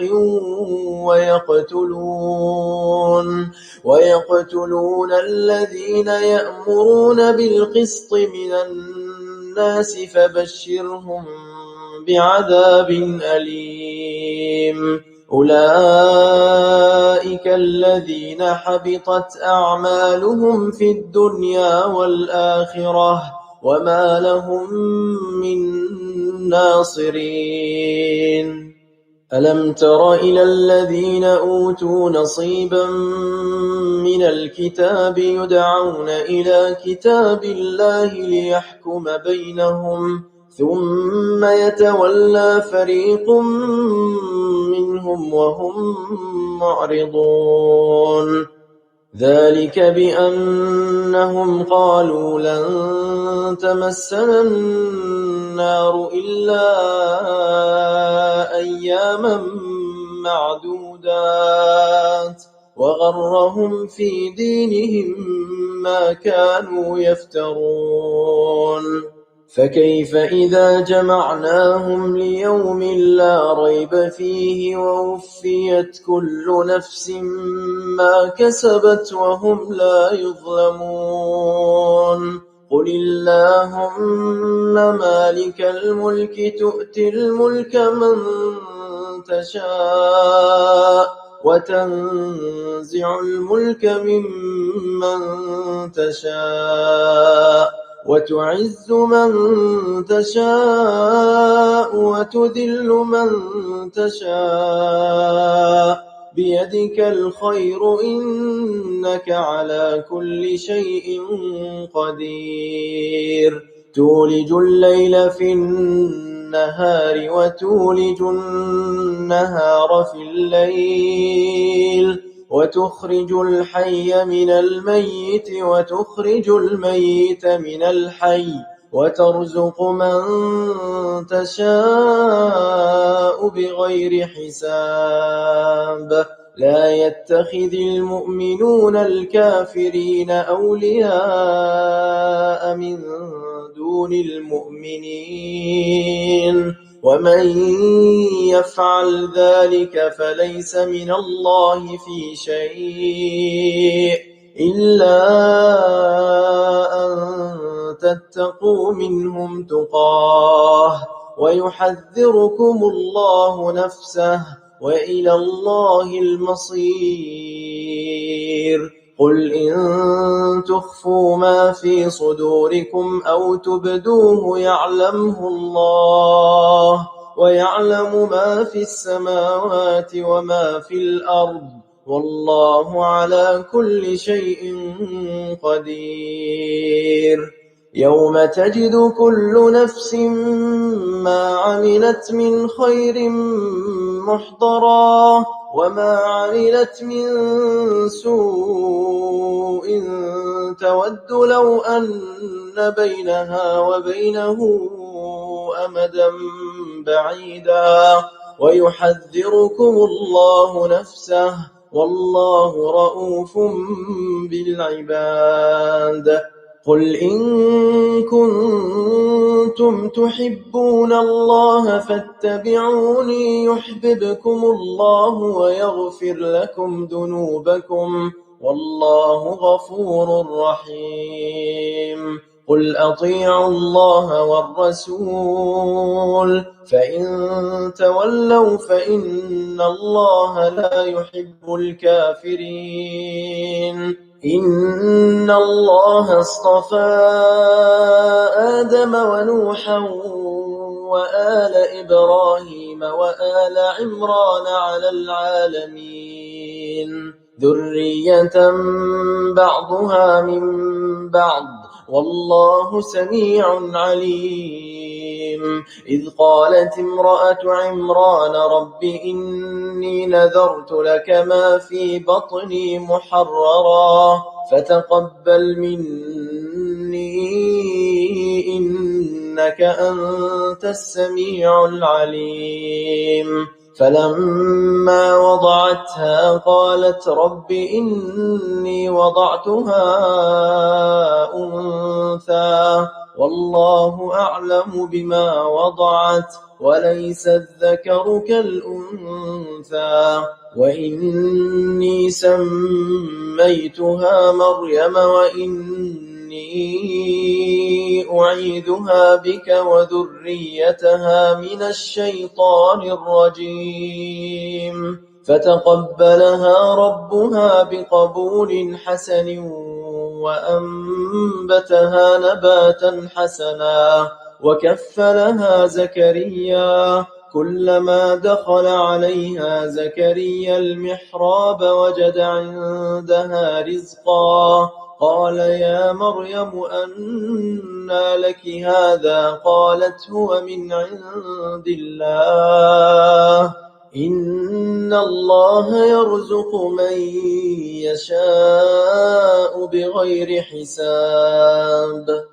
هنالك دعا زكريا ربه قال رب هب لي من لدنك ذرية طيبة إنك سميع الدعاء فنادته الملائكة وهو قائم يصلي في المحراب أن الله يبشرك بيحيى مصدقا بكلمة من الله وسيدا وحصورا ونبيا من الصالحين قال رب أنى يكون لي غلام وقد بلغني الكبر وامرأتي عاقر قال كذلك الله يفعل ما يشاء قال رب اجعل لي آية قال آيتك ألا تكلم الناس 3 أيام إلا رمزا واذكر ربك كثيرا وسبح بالعشي والإبكار وإذ قالت الملائكة يا مريم إن الله اصطفاك وطهرك واصطفاك على نساء العالمين يا مريم اقنتي لربك واسجدي واركعي مع الراكعين ذلك من أنباء الغيب نوحيه إليك وما كنت لديهم إذ يلقون أقلامهم أيهم يكفل مريم وما كنت لديهم إذ يختصمون إذ قالت الملائكة يا مريم إن الله يبشرك بكلمة منه اسمه المسيح عيسى بن مريم وجيها في الدنيا والآخرة ومن المقربين ويكلم الناس في المهد وكهلا ومن الصالحين قالت رب أنى يكون لي ولد ولم يمسسني بشر قال كذلك الله يخلق ما يشاء إذا قضى أمرا فإنما يقول له كن فيكون ويعلمه الكتاب والحكمة والتوراة والإنجيل ورسولا إلى بني إسرائيل أني قد جئتكم بآية من ربكم أني أخلق لكم من الطين كهيئة الطير فأنفخ فيه فيكون طيرا بإذن الله وأبرئ الأكمه والأبرص وأحيي الموتى بإذن الله وأنبئكم بما تأكلون وما تدخرون في بيوتكم إن في ذلك لآية لكم إن كنتم مؤمنين ومصدقا لما بين يدي من التوراة ولأحل لكم بعض الذي حرم عليكم وجئتكم بآية من ربكم فاتقوا الله وأطيعون إن الله ربي وربكم فاعبدوه هذا صراط مستقيم فلما أحس عيسى منهم الكفر قال من أنصاري إلى الله قال الحواريون نحن أنصار الله آمنا بالله واشهد بأننا مسلمون ربنا آمنا بما أنزلت واتبعنا الرسول فاكتبنا مع الشاهدين ومكروا ومكر الله والله خير الماكرين إذ قال الله يا عيسى إني متوفيك ورافعك إلي ومطهرك من الذين كفروا وجاعل الذين اتبعوك فوق الذين كفروا إلى يوم القيامة ثم إلي مرجعكم فأحكم بينكم فيما كنتم فيه تختلفون فأما الذين كفروا فأعذبهم عذابا شديدا في الدنيا والآخرة وما لهم من ناصرين وأما الذين آمنوا وعملوا الصالحات فيوفيهم أجورهم والله لا يحب الظالمين ذلك نتلوه عليك من الآيات والذكر الحكيم إن مثل عيسى عند الله كمثل آدم خلقه من تراب ثم قال له كن فيكون الحق من ربك فلا تكن من الممترين فمن حاجك فيه من بعد ما جاءك من العلم فقل تعالوا ندع أبناءنا وأبناءكم ونساءنا ونساءكم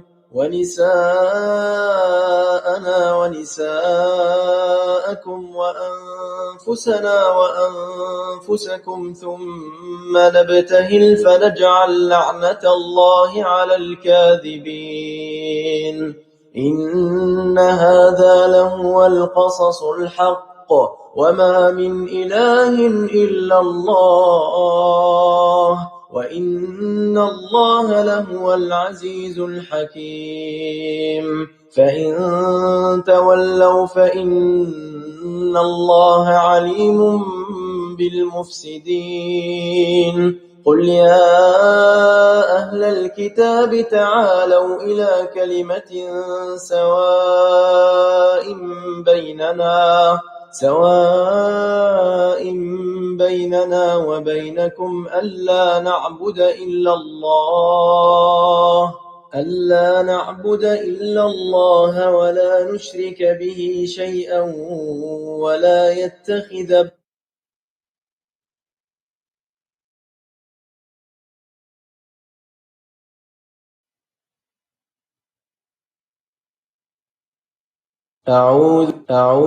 أعوذ بالله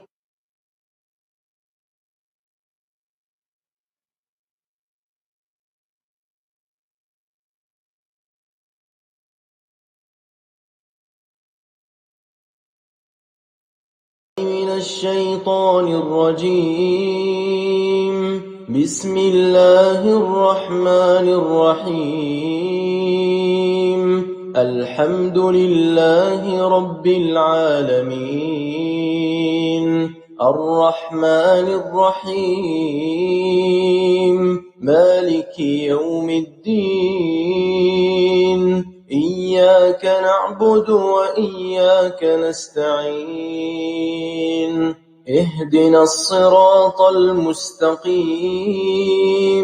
صراط الذين أنعمت عليهم غير المغضوب عليهم ولا الضالين.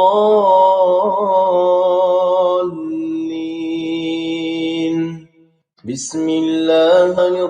الرحيم ألف لام ميم ذلك الكتاب لا ريب فيه هدى للمتقين الذين يؤمنون بالغيب ويقيمون الصلاة ومما رزقناهم ينفقون والذين يؤمنون بما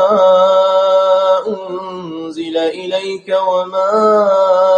أنزل من قبلك وبالآخرة هم يوقنون أولئك على هدى من ربهم وأولئك هم المفلحون. إن الذين كفروا سواء عليهم أأنذرتهم أم لم تنذرهم لا يؤمنون ختم الله على قلوبهم وعلى سمعهم وعلى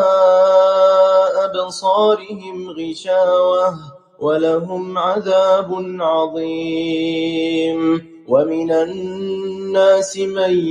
يقول آمنا بالله وباليوم الآخر وما هم بمؤمنين يخادعون الله والذين آمنوا وما يخدعون إلا أنفسهم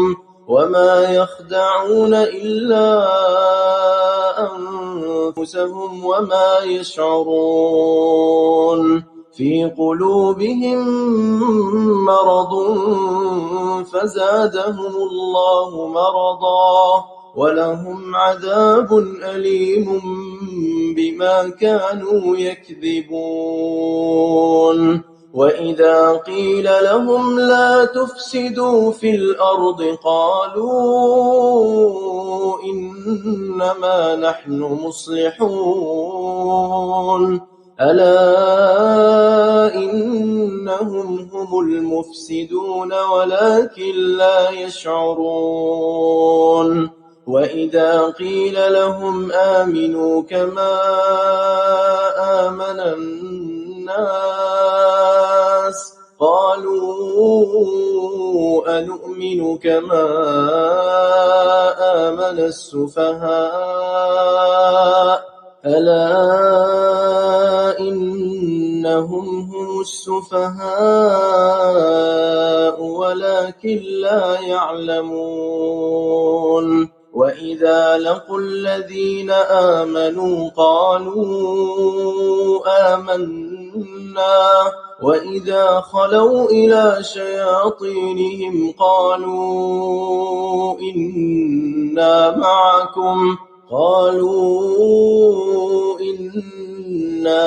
معكم إنما نحن مستهزئون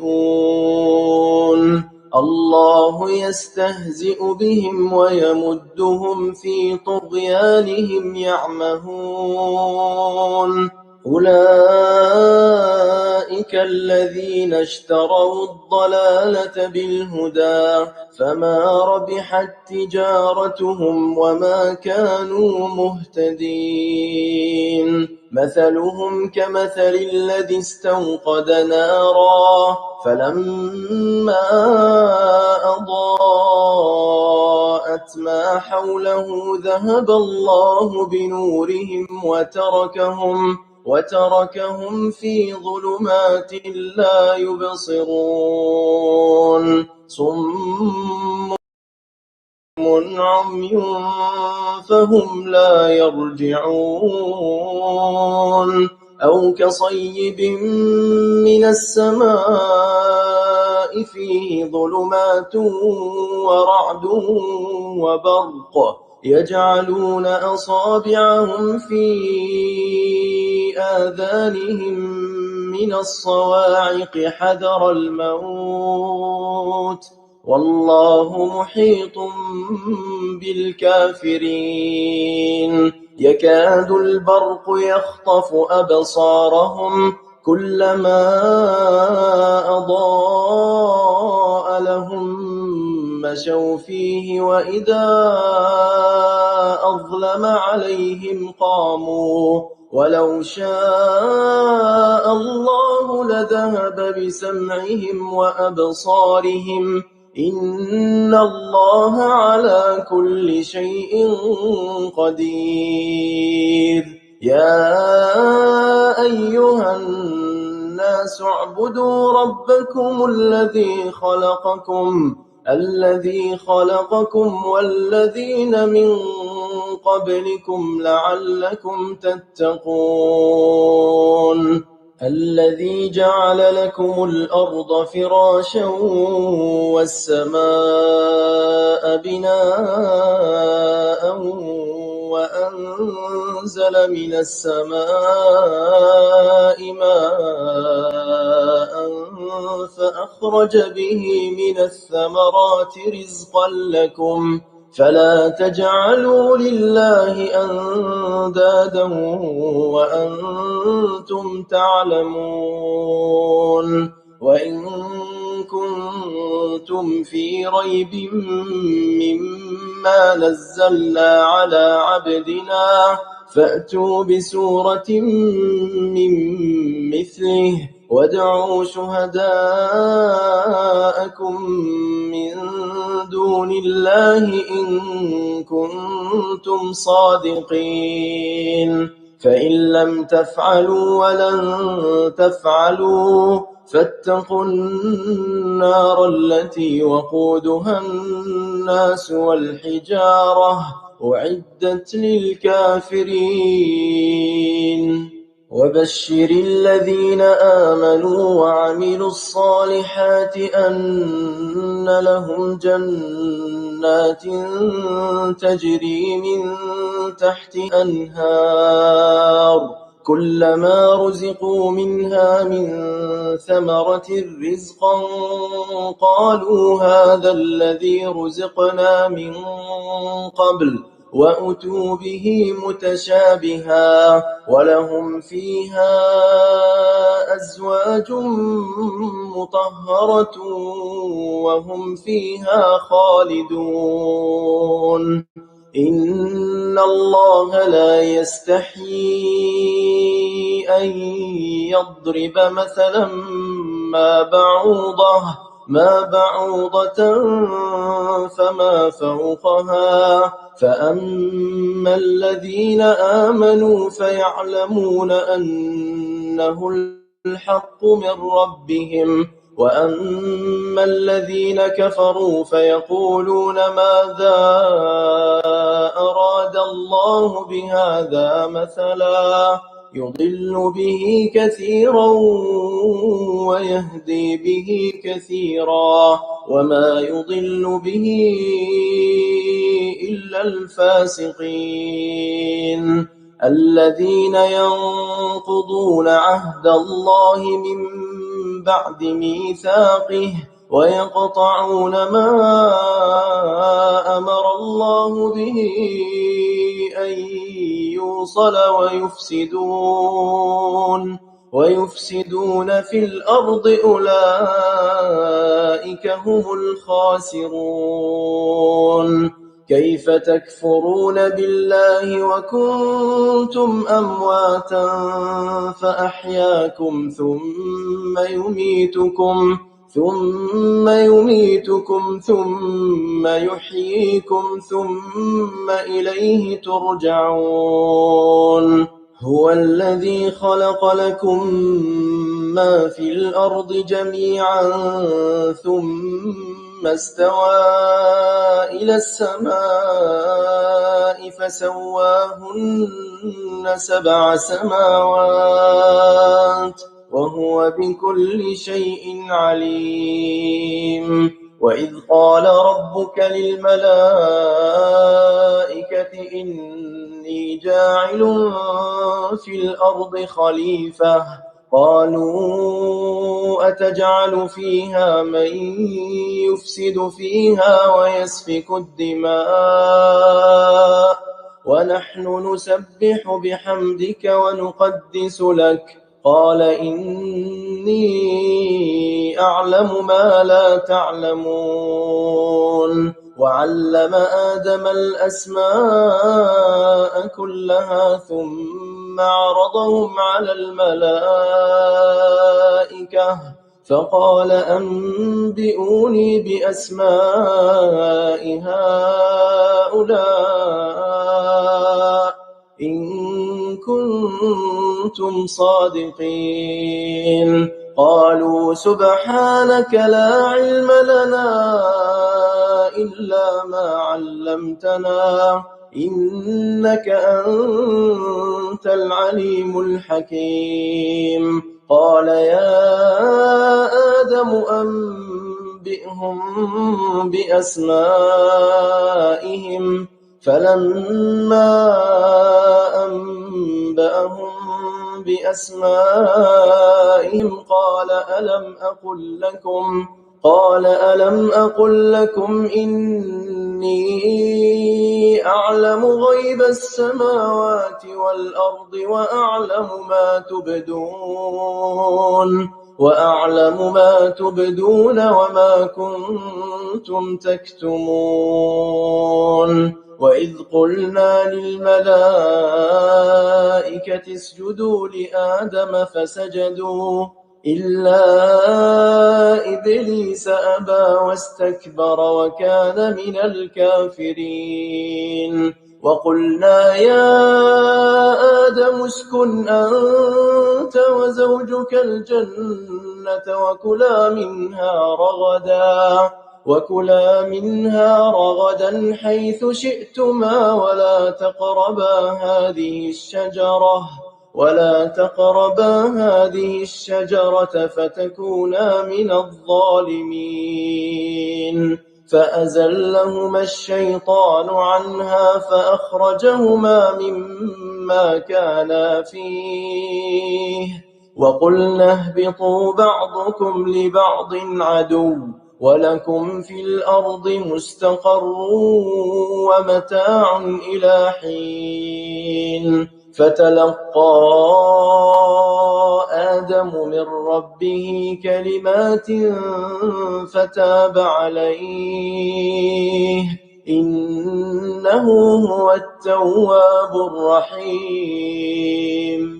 قلنا اهبطوا منها جميعا فإما يأتينكم مني هدى فمن تبع هداي فلا خوف عليهم ولا هم يحزنون والذين كفروا وكذبوا بآياتنا أولئك أصحاب النار هم فيها خالدون يا بني إسرائيل اذكروا نعمتي التي أنعمت عليكم وأوفوا بعهدي أوف بعهدكم وإياي فارهبون وآمنوا بما أنزلت مصدقا لما معكم ولا تكونوا أول كافر به ولا تشتروا بآياتي ثمنا قليلا وإياي فاتقون ولا تلبسوا الحق بالباطل وتكتموا الحق وأنتم تعلمون وأقيموا الصلاة وآتوا الزكاة واركعوا مع الراكعين أتأمرون الناس بالبر وتنسون أنفسكم وأنتم تتلون الكتاب أفلا تعقلون واستعينوا بالصبر والصلاة وإنها لكبيرة إلا على الخاشعين الذين يظنون أنهم ملاقو ربهم وأنهم إليه راجعون يا بني إسرائيل اذكروا نعمتي التي أنعمت عليكم وأني فضلتكم على العالمين واتقوا يوما لا تجزي نفس عن نفس شيئا ولا يقبل منها شفاعة ولا يؤخذ منها عدل ولا هم ينصرون وإذ نجيناكم من آل فرعون يسومونكم سوء العذاب يذبحون أبناءكم ويستحيون نساءكم وفي ذلكم بلاء من ربكم عظيم وإذ فرقنا بكم البحر فأنجيناكم وأغرقنا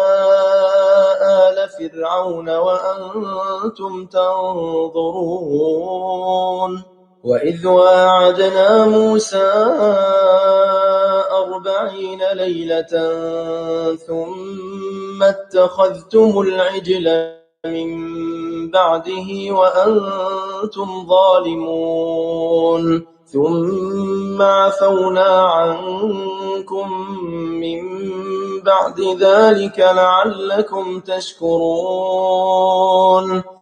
وإذ آتينا موسى الكتاب والفرقان لعلكم تهتدون وإذ قال موسى لقومه يا قوم إنكم ظلمتم أنفسكم باتخاذكم العجل فتوبوا إلى بارئكم فاقتلوا أنفسكم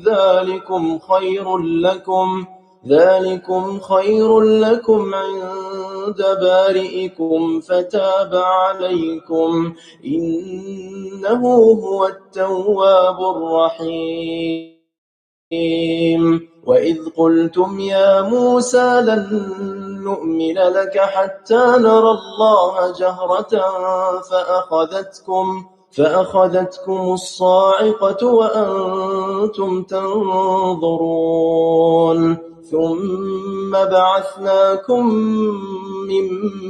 بعد موتكم لعلكم تشكرون وظللنا عليكم الغمام وأنزلنا عليكم المن والسلوى كلوا من طيبات ما رزقناكم وما ظلمونا ولكن كانوا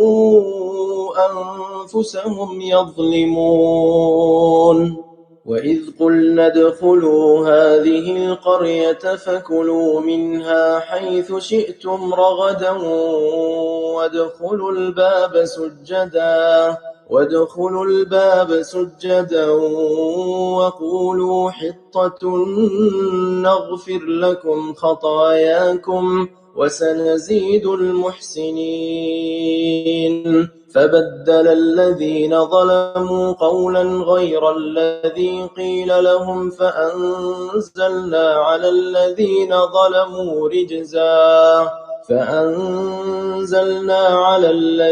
ظلموا رجزا من السماء بما كانوا يفسقون وإذ استسقى موسى لقومه فقلنا اضرب بعصاك الحجر فانفجرت منه 12 عينا قد علم كل أناس مشربهم كلوا واشربوا من رزق الله ولا تعثوا في الأرض مفسدين وإذ قلتم يا موسى لن نصبر على طعام واحد فادع لنا ربك يخرج لنا مما تنبت الأرض من بقلها وقثائها وفومها وعدسها وبصلها قال أتستبدلون الذي هو أدنى بالذي هو خير اهبطوا مصرا فإن لكم ما سألتم وضربت عليهم الذلة والمسكنة وباءوا بغضب من الله ذلك بأنهم كانوا يكفرون بآيات الله ويقتلون النبيين بغير الحق ذلك بما عصوا وكانوا يعتدون إن الذين آمنوا والذين هادوا والنصارى والصابئين من آمن بالله واليوم الآخر وعمل صالحا فلهم أجرهم عند ربهم ولا خوف عليهم ولا هم يحزنون وإذ أخذنا ميثاقكم ورفعنا فوقكم الطور خذوا ما آتيناكم بقوة واذكروا ما فيه لعلكم تتقون ثم توليتم من بعد ذلك فلولا فضل الله عليكم ورحمته لكنتم من الخاسرين ولقد علمتم الذين اعتدوا منكم في السبت فقلنا لهم كونوا قردة خاسئين فجعلناها نكالا لما بين يديها وما خلفها وموعظة للمتقين وإذ قال موسى لقومه إن الله يأمركم أن تذبحوا بقرة قالوا أتتخذنا هزوا قال أعوذ بالله أن أكون من الجاهلين